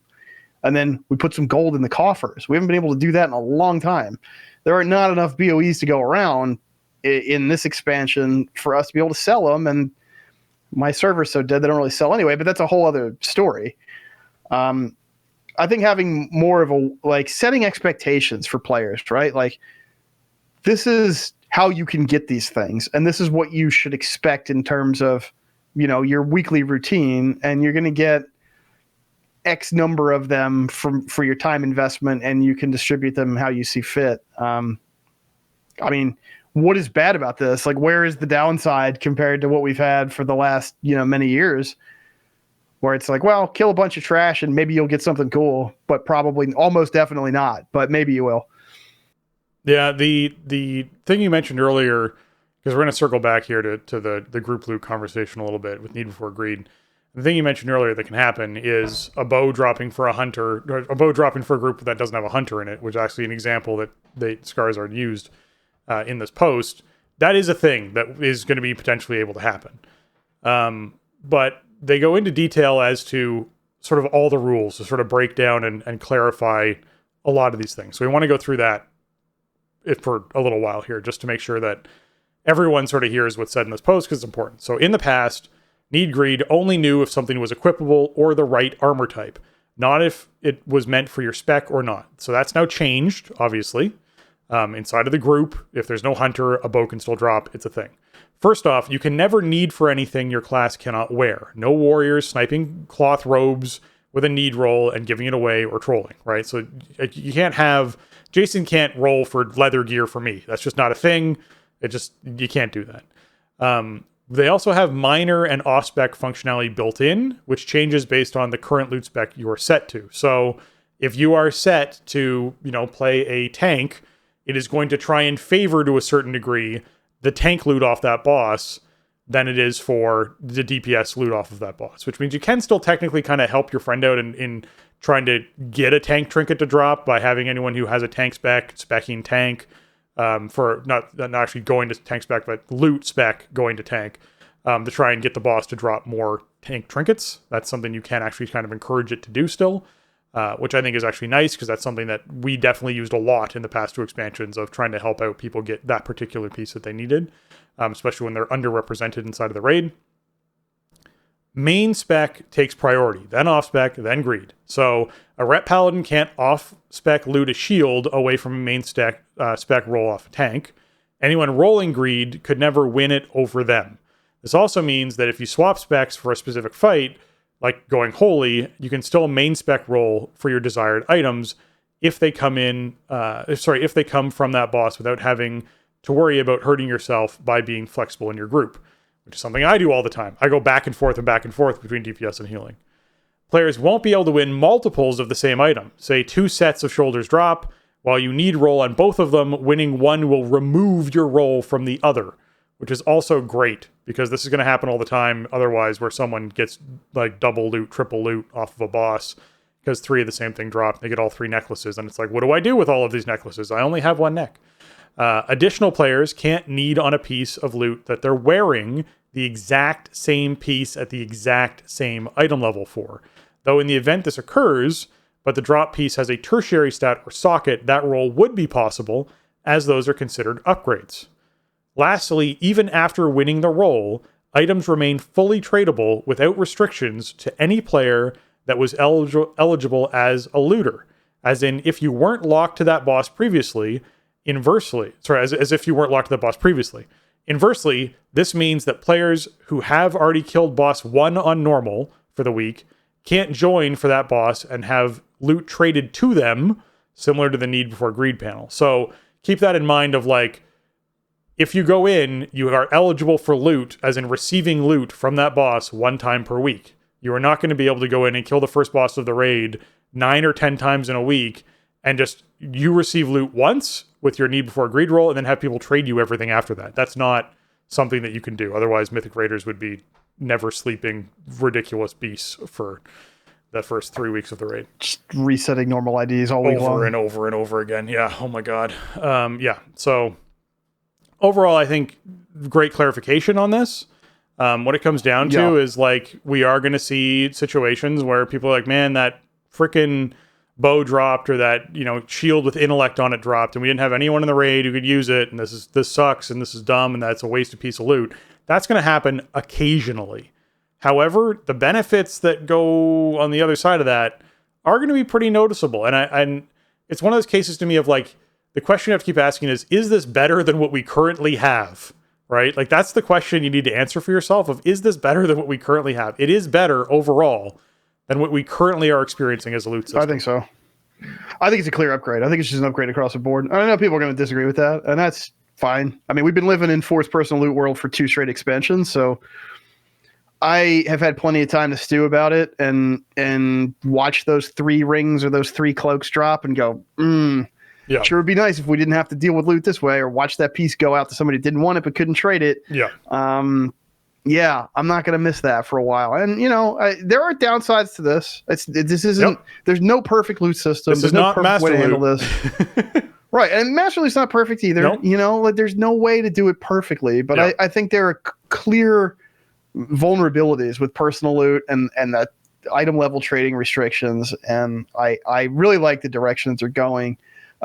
Obviously, it's been a while, and Need Greed was due for some upgraded logic, and so it sounds like it's getting it, which is good. I mean, I have some concerns about being able to, change your loot spec, and now you're needing on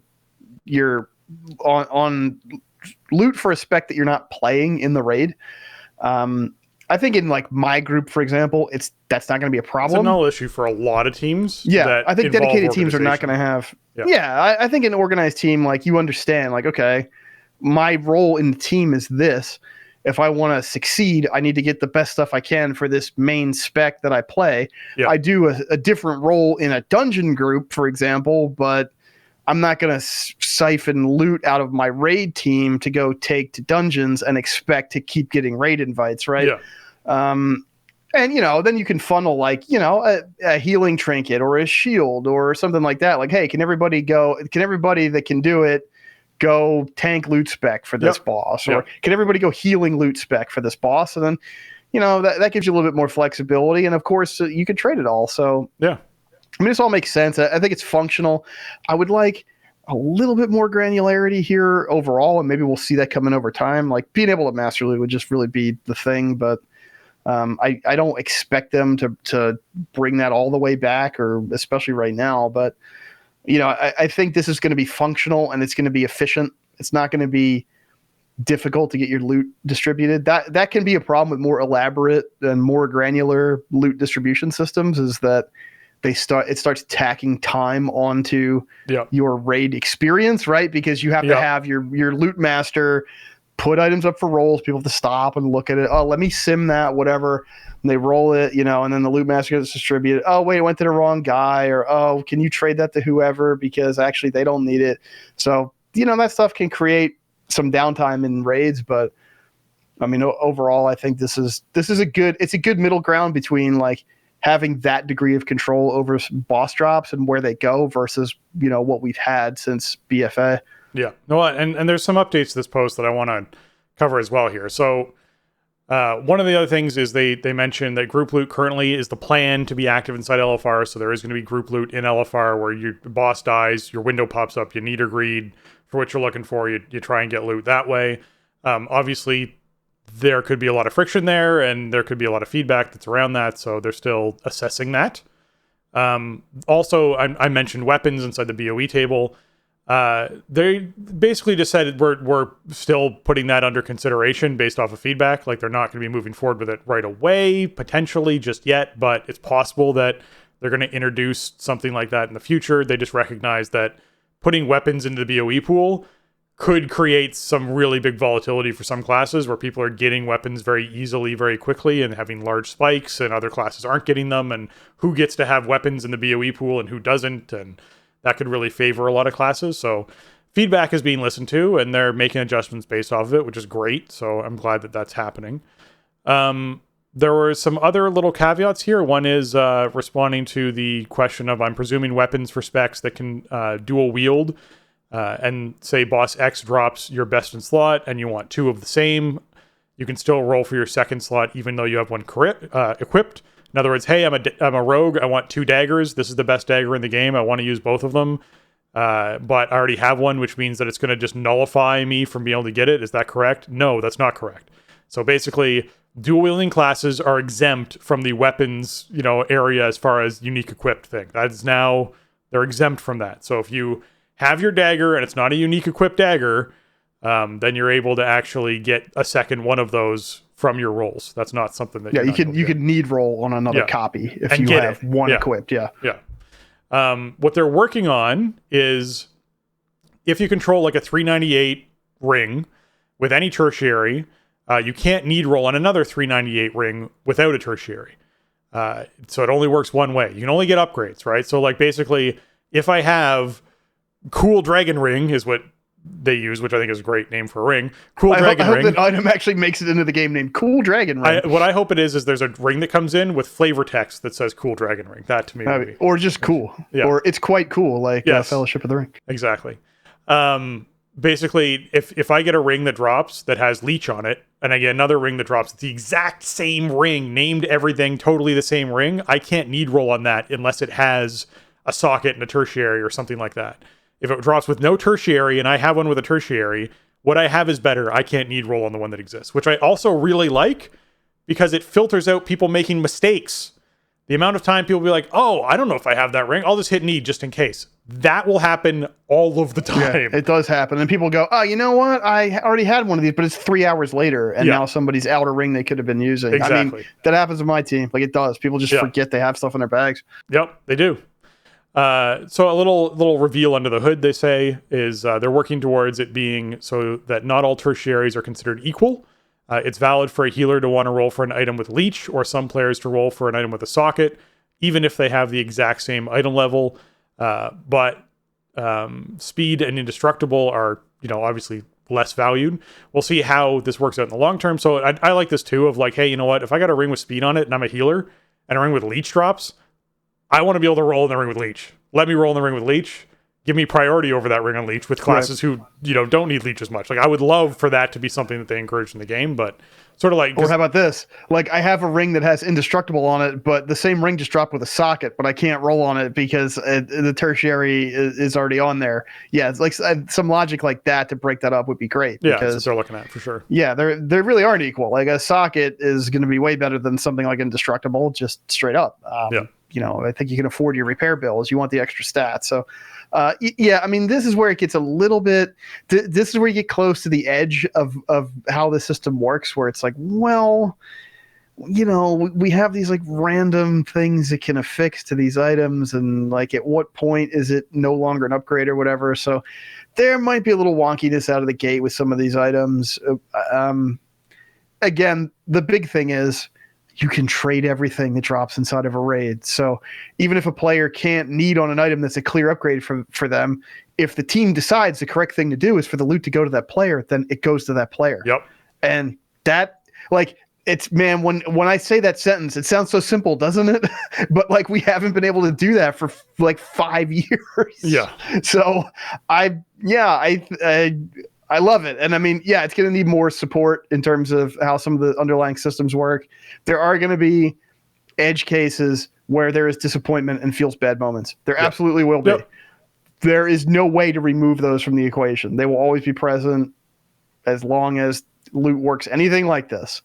But I mean, overall, I think when you look at this on balance and when you look at it from the perspective of people who want to raid in like a dedicated environment, like a core group of players that meet on a schedule to tackle raid content, I mean, this is everything I could have possibly asked for and more. I feel like, I mean, I guess if we had gotten the master looter icing on the cake, that would really be it. But this is exactly what I was convincing myself they were never going to give us back. Yeah. And I'm really glad to see it. I mean, he made the disclaimer at the top of the post about how this doesn't encompass Mythic Plus loot, right? Yeah. And I know that specifically about raid. Yeah. Yeah, and I'm sure there's going to be big changes to Mythic Plus itemization as well. I'm sure there are concerns like, well, man, it seems like raid's getting a lot of cool rewards. It sounds like raid's going to be really, lucrative to do and to gear up. I don't want to get left out in the cold because I'm not raiding. Man, I hate to put it this way, but my reaction to that is kind of like good, because raids need people to participate in them. And raid leaders need raiders to show up to raids, and raiding guilds need people to be on their raid teams. And raiding should be an activity that is aspirational and that you want to do, and that rewards you for your time and effort, and that feels good and cool to do, because it's like a big part of the backbone of the game. I mean, if you consider guilds to be the backbone of the game, essentially, which I kind of do, I think the guild structure is really the main thing that keeps people plugged into the game and caring about it and having fun with it. Like, a big thing that keeps guilds going, and the reason why you want a guild specifically, like the content you want a guild specifically for, is raids. Like, that's the only thing that you need a big enough group for, where you need that level of structure and organization. Yeah. And if these changes, structure and organization, yeah. And if these changes make people go, well, damn, I better find a solid raid team to go hang out with and, buddy up with and make some friends and go kill some raid bosses and, dish out some loot. That's great. That's what we want, man. We want people who want to raid. As raiders, that's we need raiders, right? Like, you can't raid by yourself. That's sort of the main thing with it. So if this makes raiding attractive as a way to get gear and character power, I say good, because it should be, and it never shouldn't be. Yeah, I agree with you in that sense. I think that guilds continue to live on, as you said, because of organized raiding in game. I don't feel like there's very many guilds out there that are specifically formed around Mythic Plus, because there's so many other tools about getting 5 or 6 people together to be able to do some content like that. Same thing with PvP, that don't require you to be inside of a guild to do it. Discord on its own is like the king of, hey, I need to find a group for something at the moment. In-game tools allow you to find groups for things like Mythic Plus and whatnot. Any kind of organized, normal, heroic Mythic raiding, especially early on in the season, having a guild is a huge benefit for that. Playing with the same players regularly is something you get from a guild on an often way, which allows you to learn how to play together and your strengths and weaknesses and who's good at what, and have those connections and conversations. So yeah, I'm down with this. I think that as much as there's going to be pushback, I think that this is positive overall. Okay. You still want to talk about loot? Let's talk about class sets. Speaking of loot, what might be a thing we might be looting in Dragonflight Season 1? Exactly. Class sets. That's a thing. So yeah, basically there's a few goals for class sets this round, and what they basically talk about is that the talent system that's coming in is fairly new and complex for a lot of players to begin with. So they didn't want to make class sets even more new and complex and make things even crazier. So the class sets weren't designed to be, hey, giant, dramatic, massive change for your class. You're going to play your class totally differently because you're already doing that with the talents. So I appreciate that right off the bat. I like that this first season is going to be a little bit simpler on that. Let's wait till the next season rolls around. People are much more familiar and comfortable with the new talents and how their class plays before throwing a wrench into the loop of, hey, I'm still trying to get a handle on how to play my class, but now I got my 2 set and I have to learn how to use that, which is going to change how all these other things work for my class. Would not be as enjoyable. Another goal came from wanting you to get familiar with the classes and class sets, minimal impact on your talent choices. So that's really nice. They have synergies with talents down the tree, but they shouldn't make you feel like those specific builds or capstone talents are required, which is really nice. So I appreciate how they sort of went into this mentality-wise. Okay, how do you acquire it? That's a big important thing. When sets return as a major endgame feature in 9.2, they debuted the Creation Catalyst system as a tool for players to complete their sets with the following goals. Players of all types should have access to powerful bonuses and fun appearances, even if raiding is not their preferred method of engagement. New and returning players catching up should not have a monumental task to become ready to fight alongside their friends. And WoW can confidently carry the system forward as an evergreen feature for players to learn and understand intuitively. That's the most critical one of those 3 for me. I think catch-up is number 2 really close, but being able to have a system that's evergreen and can actually work and go on and be carried forward as a system forward, designing that way is something that we don't actually see from the WoW team that often. No, we often don't. have, and the fact that they cracked it with this, I think, is really admirable. Because there's some minor rough edges on the Catalyst idea, but the core of the system is rock solid. Yeah, the fact that their goal for me is to go, you know what, we want a system that we're going to be able to carry from expansion to expansion, which they just don't do very often, is great. That they're aiming that way. So that we think the goals were met, and there's room for improvement, both in understanding the means by which charges accrue, as well as prohibitive currency costs for alts. We're happy to say that the Catalyst will be now known as the Inspiration Catalyst in Dragonflight. That's what it's going to be known as. And just the Catalyst moving forward. So you can just call it Catalyst and the rest of the post.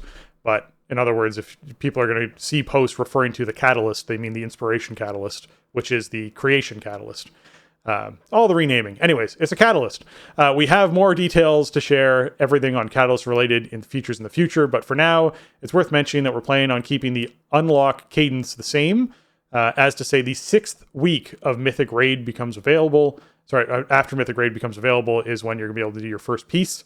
So just keep that in mind. In other words, the whole big race and all that excitement is not going to have a Catalyst involved in it. So expect to see all those raiders just ignore the system entirely, because that's what those top 300 people will do. Everyone else is going to be really excited for that 6th week when it rolls around. Yeah, go ahead. Yeah, I think so. This is technically a week earlier than we got it in technically, yeah, in season 3, because there is no heroic only week. I still think this is too far out.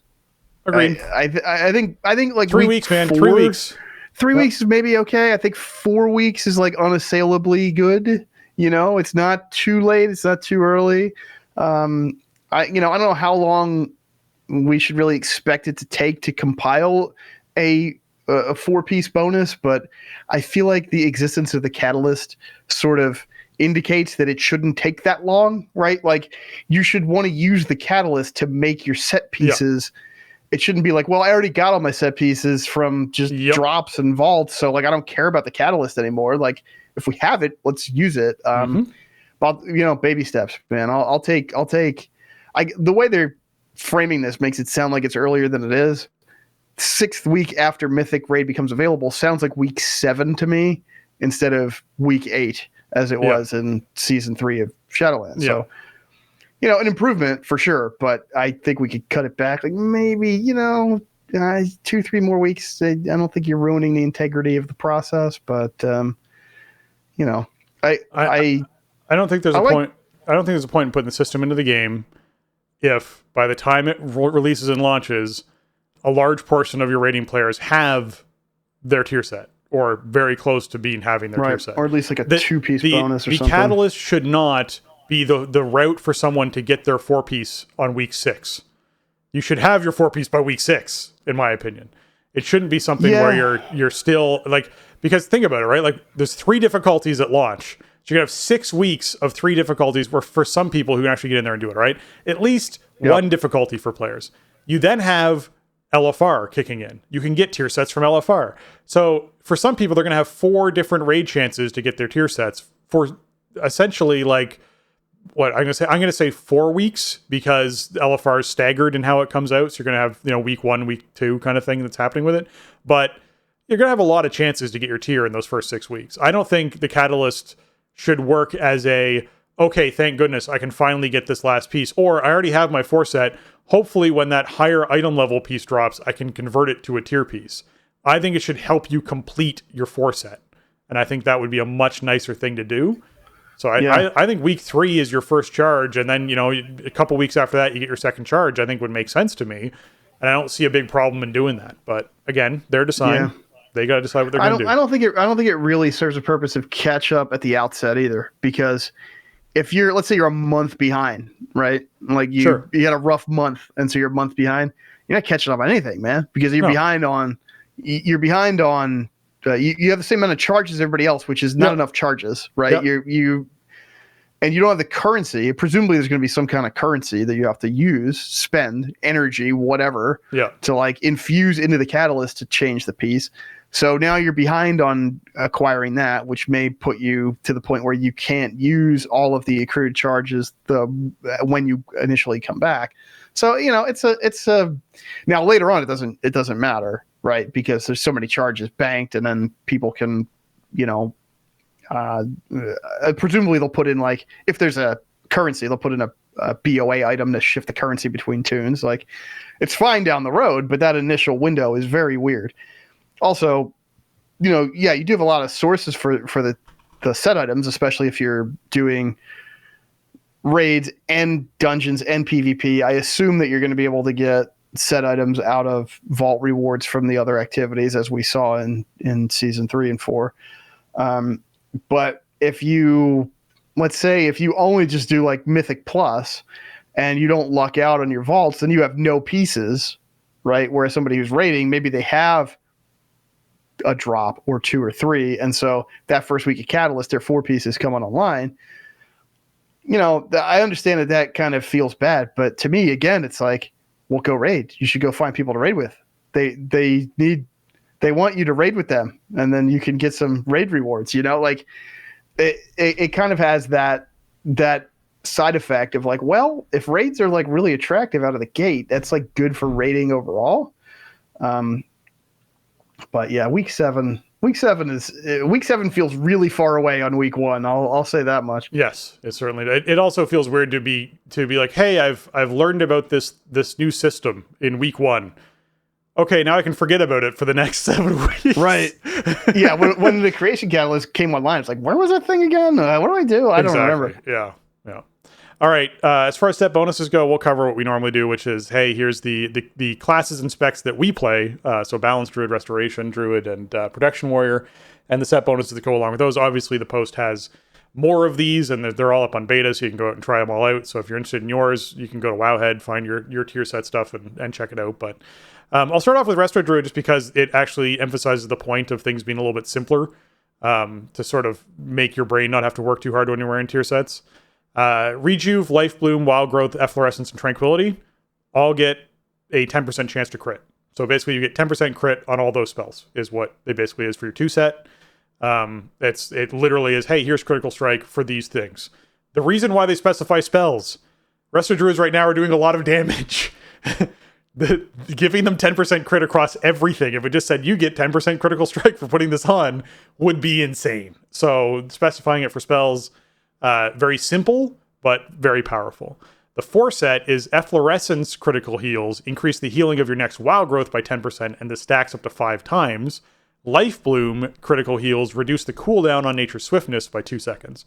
So this is a really interesting one, all right, because Efflo is dropped in melee. You can only heal 3 targets at a time. But if it has 10% increased critical strike chance from your 2 set, and if you're just wearing passive crit, you're probably sitting around 20-25% based off of where you're putting your stats and what your budget is, whatever. You're probably going to get like pretty hefty wild growths out of this, right? 50% increased healing on a wild growth is huge.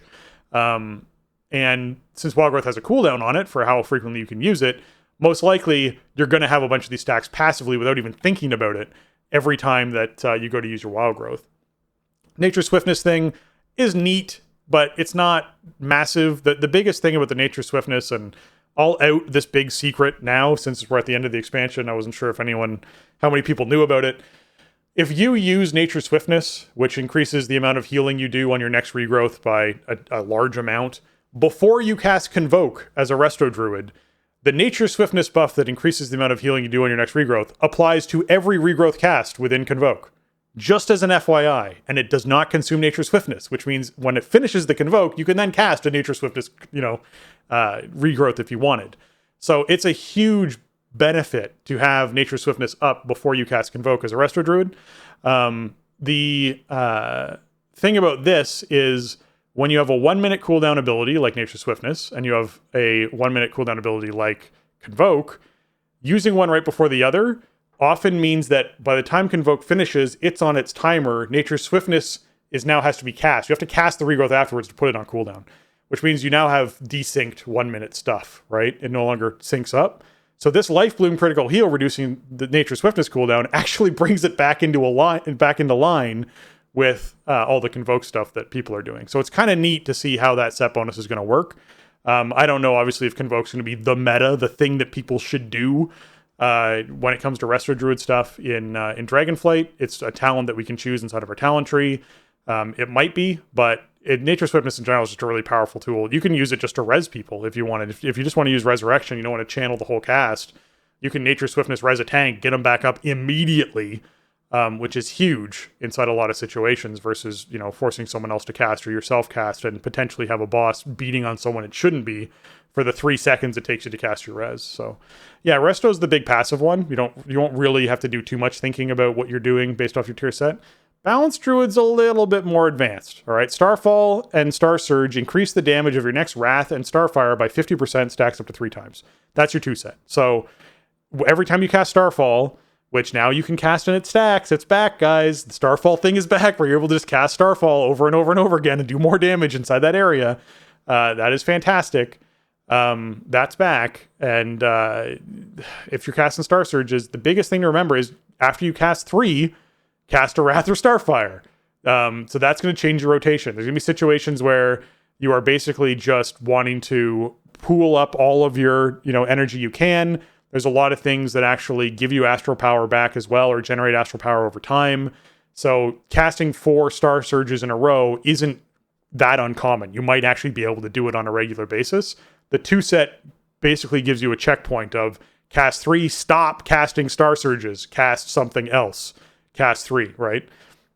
So that's one thing that's a factor of having to think about it a bit. And then the 4 set for this is when you enter Eclipse, your next Star Surge or Starfall costs no astral power, and they deal 50% increased damage. This is a massive force set. This is probably the best Boomkin force set I've seen in a very long time. You enter Eclipse every time you cast 2 of one spell school, right? Currently, that's how it works. So when you cast 2 of Wraths, you then go into your lunar form, which would make your next Starfall or Star Surge cost no astral power and do 50% more damage. And for the next 14 seconds, your force set essentially does nothing until you come out of that and you enter it again. Now, things like Arcanic Pulsar technically count as something that procs this.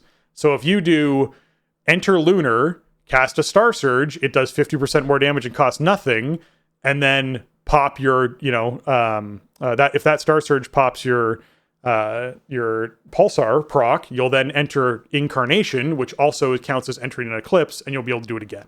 So there's going to be some fun gaming to do with that.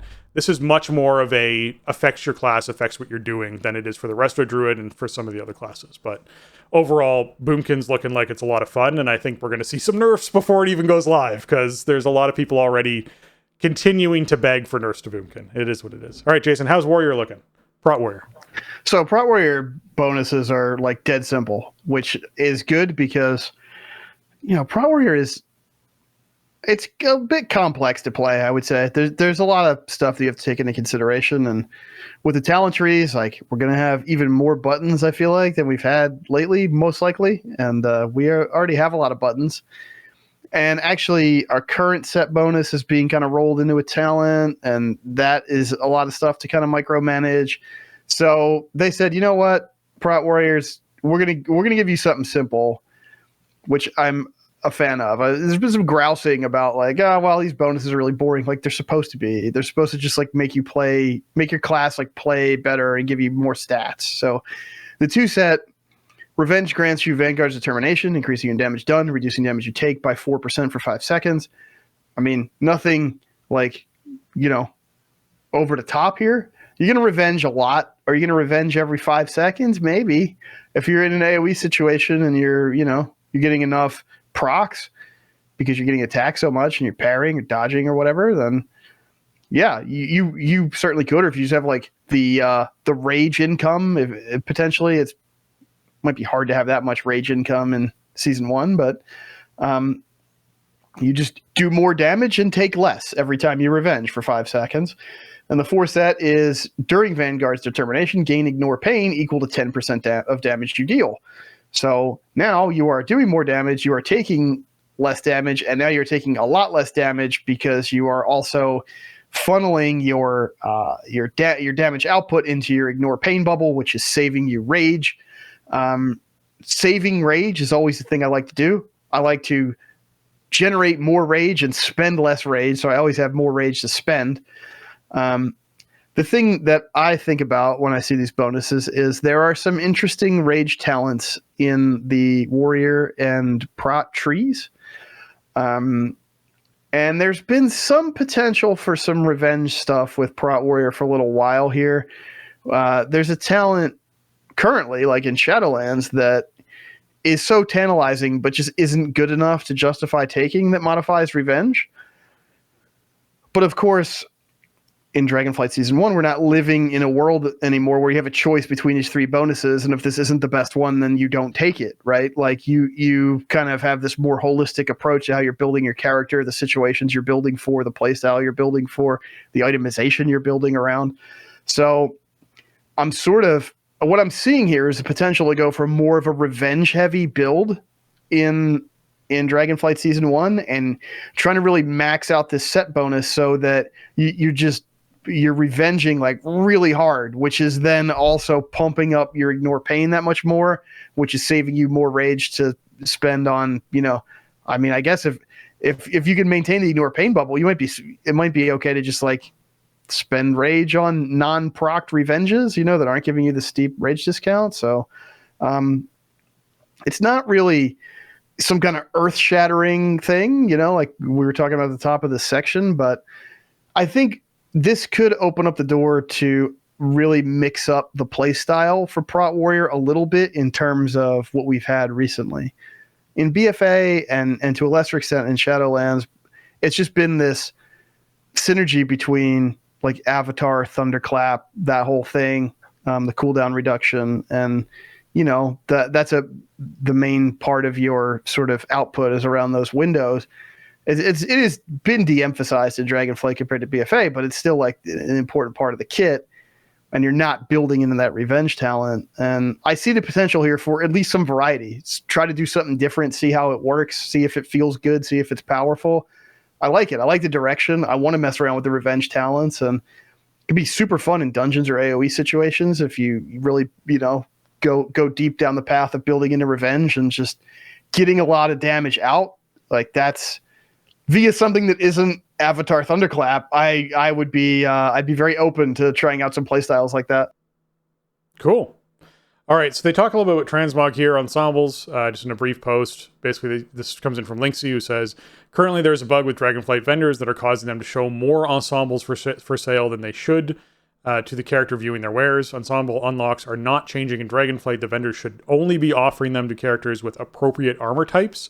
With that said, we recognize players don't want to have to re-earn the ability to purchase these ensembles, but we don't want to create a problem where a player might unintentionally purchase an ensemble of the wrong armor type and use it and not find the armor they thought they were unlocking that they found.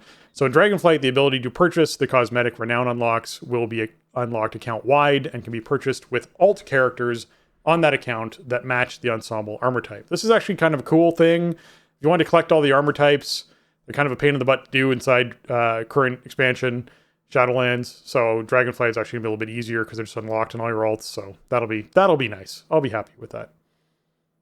Yeah, I mean, unfortunately, I feel like this sort of this is one of those things where there's a bug that got sort of misinterpreted, and then people playing beta pushed it really wide, and it wasn't really behaving the way it should, but it's still a big upgrade over what we have. And I kind of like the explanation that they don't want players to potentially make a mistake and buy something that they can't use because it's not, communicated to them in the game or whatever. Yeah. So I know that they still want to have the armor classes be like appropriate for your MOG or whatever, like, except for the special cosmetic sets. And I think it's okay. I don't really have a big problem with that. I think some restrictions helps, breed some, class fantasy and some consistency throughout, like the look of WoW and the world that we inhabit as players, and not just everybody's running around, in, I don't know, their cloth robes with frying pans or something, like, yeah. Or whatever the goofball thing everybody would do if everybody could do everything. And like, I don't know, that would be fun. And I get that side of it, but I also get the game developer side of like, this is the world that we're making and these are the rules that we play by. Yeah. And we want our wizards to look like wizards and we want our fighters to look like fighters, and like, all right, I get that. But I like the compromise here. Man, I wish we had that in Shadowlands. But, such is life. I wouldn't have to do the Night Fae campaign 4 times. Yeah. But, they learned a lot from Shadowlands. I feel like I'm having the feeling that Shadowlands is kind of one of those transitional expansions that, maybe on balance, it doesn't totally stand up on its own merits, but it sets some good precedents that they can capitalize going forward. I kind of think Warlords was sort of that same way. They did a lot of smart stuff in Warlords that didn't pay off in that expansion, but did pay off later on. And I think stuff like the Renown system is part of that. The Renown system is great. It's a great inclusion for, solo play, outdoor world play, what we think of as reps, and then making it even more flexible. This is awesome. Like, I'm going to do everything on my warrior as soon as I can get it all done. And then I have the stable of alts come through and get the rest of the unlocks, and it'll feel really cool. It'll feel super rewarding. So yeah, it's not the case if like anybody can buy any transmog and use it and everybody can learn everybody else's transmog. Like, that's a bug, which, that was kind of exciting when people were discovering that last week. But I think what the compromise, I think, is still a really nice upgrade over what we've been accustomed to over the years. Yeah, I think the important factor for me when it comes down to these sorts of things is, as you mentioned, that they learned lessons from Warlords and carried them into Legion, and I feel like in this situation they've learned even more lessons from Dragonflight that they're carrying forward into. Sorry, even more lessons from Shadowlands that they're carrying forward into Dragonflight. Like if your example existed, this is that example times 10 kind of thing. Like I feel like they're learning way more from Dragonflight. That's way more for Dragonflight than they did for Legion, which I think is great. So yeah, I'm excited. They seem more flexible, like more open to trying stuff like this, or just making the game itself more flexible for players, which, you know, that's something that I think took a long time for them to come around on. So yes, it's nice to see. Yeah. Okay. There were some beta development notes for Dragonflight that are worth mentioning. The first and foremost is that Resurrection Sickness now lasts only 1 minute, down from 10 minutes. However, you do now suffer a much larger amount of durability loss. Basically, you now suffer 50% durability loss at level 10 when you take a res from a spirit res. So, as an FYI, they basically are giving you much less downtime. You're not, hey, I got res sickness, so I just have to stand around for 10 minutes because I can't really kill anything with 75% reduced stats and everything else, right? That's now gone. It's just a 1 minute thing. But you do take a 50% hit to your durability. So there is a gold cost associated with having to use spirit reses. Now, people don't use spirit reses a huge amount of the time.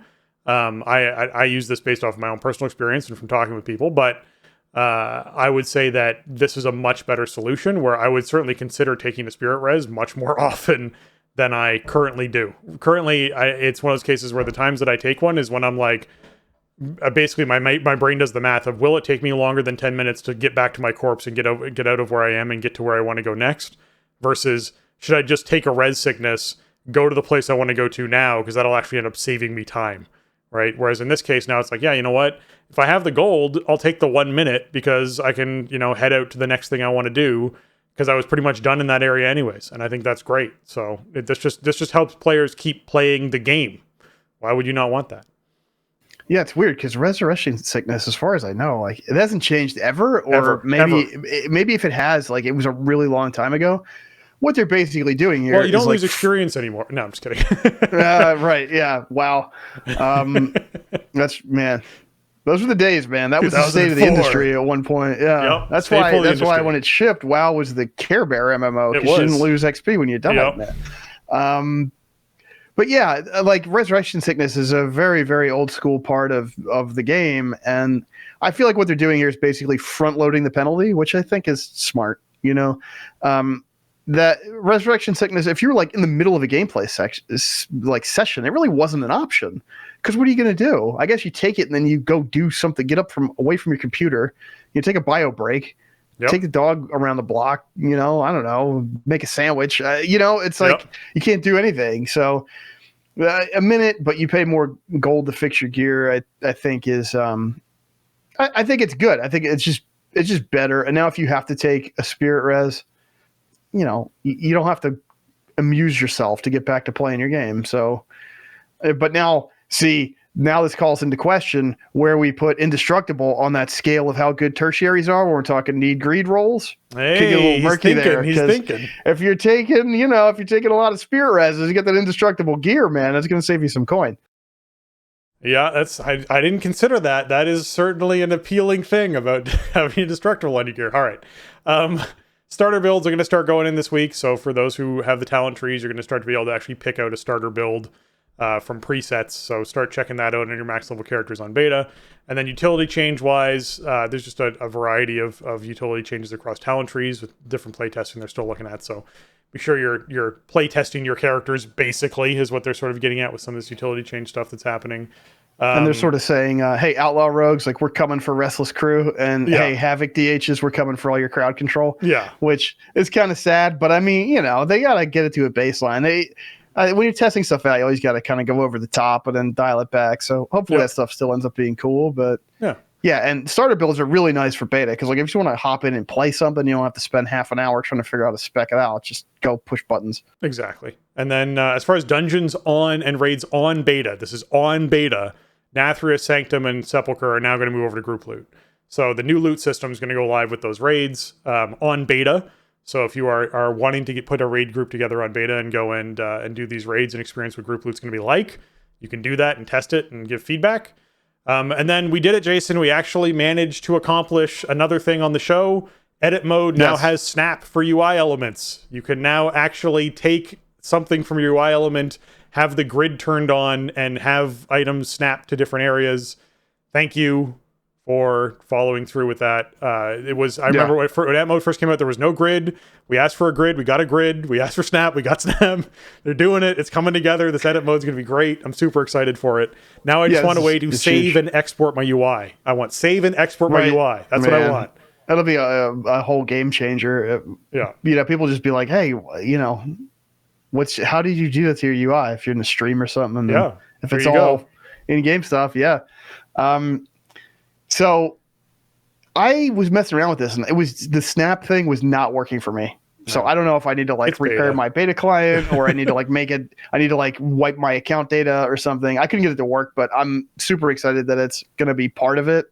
I feel like I am much more inclined to use edit mode with a snap feature, and to kind of move stuff around and have it look sensical.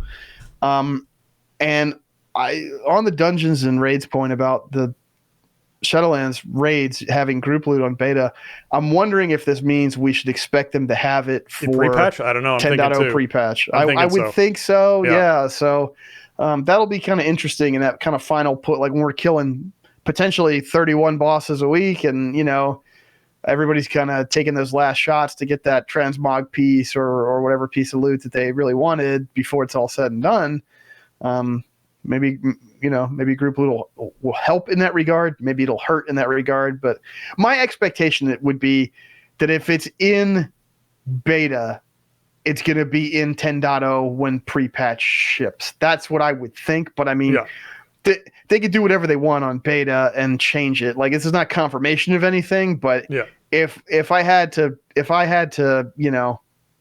bet on this, I would say that we'll have group loot in 10.0 pre-patch for Shadowlands raids. Yeah, exactly. Another little thing people might notice, they updated the vehicle frame for art for beta stuff, so they are actually looking at that too, that really old school frame, and giving some touch-ups to it, so worth checking out. Okay, with that, we're going to play a quick sounder for our patrons, and we'll be right back. Hi everyone, I'd like to take a moment to thank our patrons. They contribute a ton to our show and help us to improve on the content we create.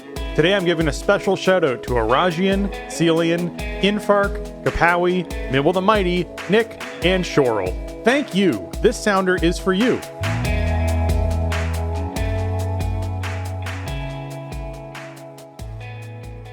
That's right, our Patreon is live over at patreon.com/thestartingzone. You can check it out over there.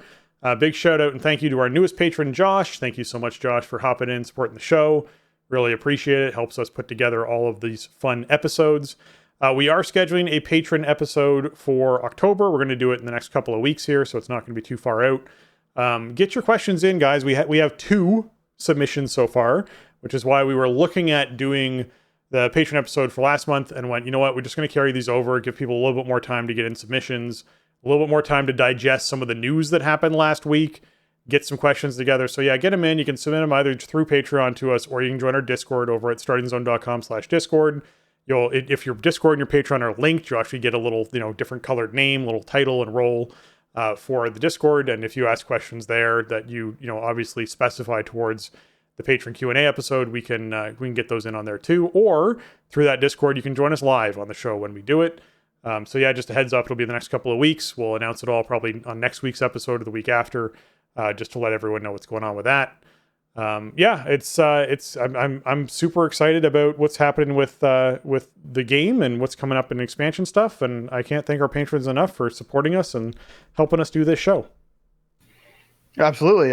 Thanks, Josh. Welcome aboard. Good to have you. And yeah, this has been like the roller coaster of years of WoW news. Like, dude, I mean, the last 11 months since 9.15, it's just been, there's just so much happening in and around every different version of WoW, and just so much stuff to do and play. And I honestly think the quality bar is decently high, and it's been fun, this time a year ago, it was like, man, I don't know how much I care about this game at the moment. You know, it was kind of rough that first year of Shadowlands, Yep. and it was looking a little bleak. But you know, the team started pulling it back around, and I'm really excited for Dragonflight and the possibilities that are opening up for this game in the future. And you know, you just feel the energy, man. I think people are excited about WoW these days, whether it's Wrath Classic or whether it's Dragonflight or both or whatever it is, and that always feels good. You know, as somebody who is invested as we are, you know, it's like you want to feel that energy from other people too. Yeah, I'm with you. And I think that our patrons can certainly provide some of that, because I think there's a lot of WoW lovers out there who like supporting the show. All right. If you folks have enjoyed this episode of The Starting Zone, consider heading on over to your iTunes, your Apple Podcast, leave us that 5-star review. They really help out our show, and we love reading them right here, like this one that comes in from Spandex Thor, entitled Best WoW Podcast. Says, this is hands down the best WoW podcast.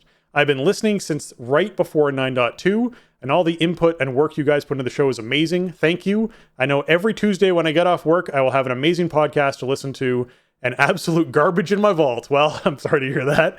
Keep up the amazing work, and thank you for delivering fun and informational content. TSZ's newest, biggest fan, Spandex Thor. Well, thank you so much, Spandex Thor. I'm super glad you're enjoying the show. I'm glad you found us. Thanks for taking the time to leave the review. It helps boost us up those charts. It really helps the show out a lot. So thank you very much. Yeah, and Spandex Thor, I'm sure that this is going to be the week that your vault luck changes. It has to be. No. You're going to get something awesome this week. You're going to rip it. It's going to feel great. So congratulations on that. Yeah. That wraps up episode 544 of The Starting Zone. If you want to check out show notes for this episode or leave us a comment on the show, you can head on over to thestartingzone.com, the official website for The Starting Zone podcast. If you want to contact the show and leave us your feedback or ask a question, you can email us at thestartingzone@gmail.com or reach out to us on Twitter, or, as I mentioned earlier, join our Discord, thestartingzone.com/Discord. You can head on in there and join and chat with us there. If you want some TSC gear, some swag, some shirts and stickers and whatnot, you can go over to teepublic.com. That's teepublic.com/stores/thestartingzone. Check out all the, sweet designs we got going on there. And we get some funds out of that. And they often have tons of sales and stuff going on. I'm sure there'll be a lot of sales this month with Halloween month happening. So just check in the store every now and then. You'll see some stuff up there you might look and like. Yeah, Jason, where can folks find you on the internet? My best place to find me, as always, over on Twitter. You can find me over there at Shieldwald. And you can also find me streaming WoW on twitch.tv/Shieldwald. Tuesdays, Wednesdays, and Sundays for raids and keys and stuff usually. Although Sundays have been falling off, honestly. But, we keep it on the schedule in case people want to play. And occasional Mondays for classic stuff or beta stuff or whatever. So check the Twitch channel out as well. Always fun hanging out over there. Nice. If you're trying to find me, you can find me on Twitter at Spencer_Downey, or you can find me over on Twitch at twitch.tv/SpencerHD. And with that, for Jason and myself, we want to say thanks for listening, and job's done.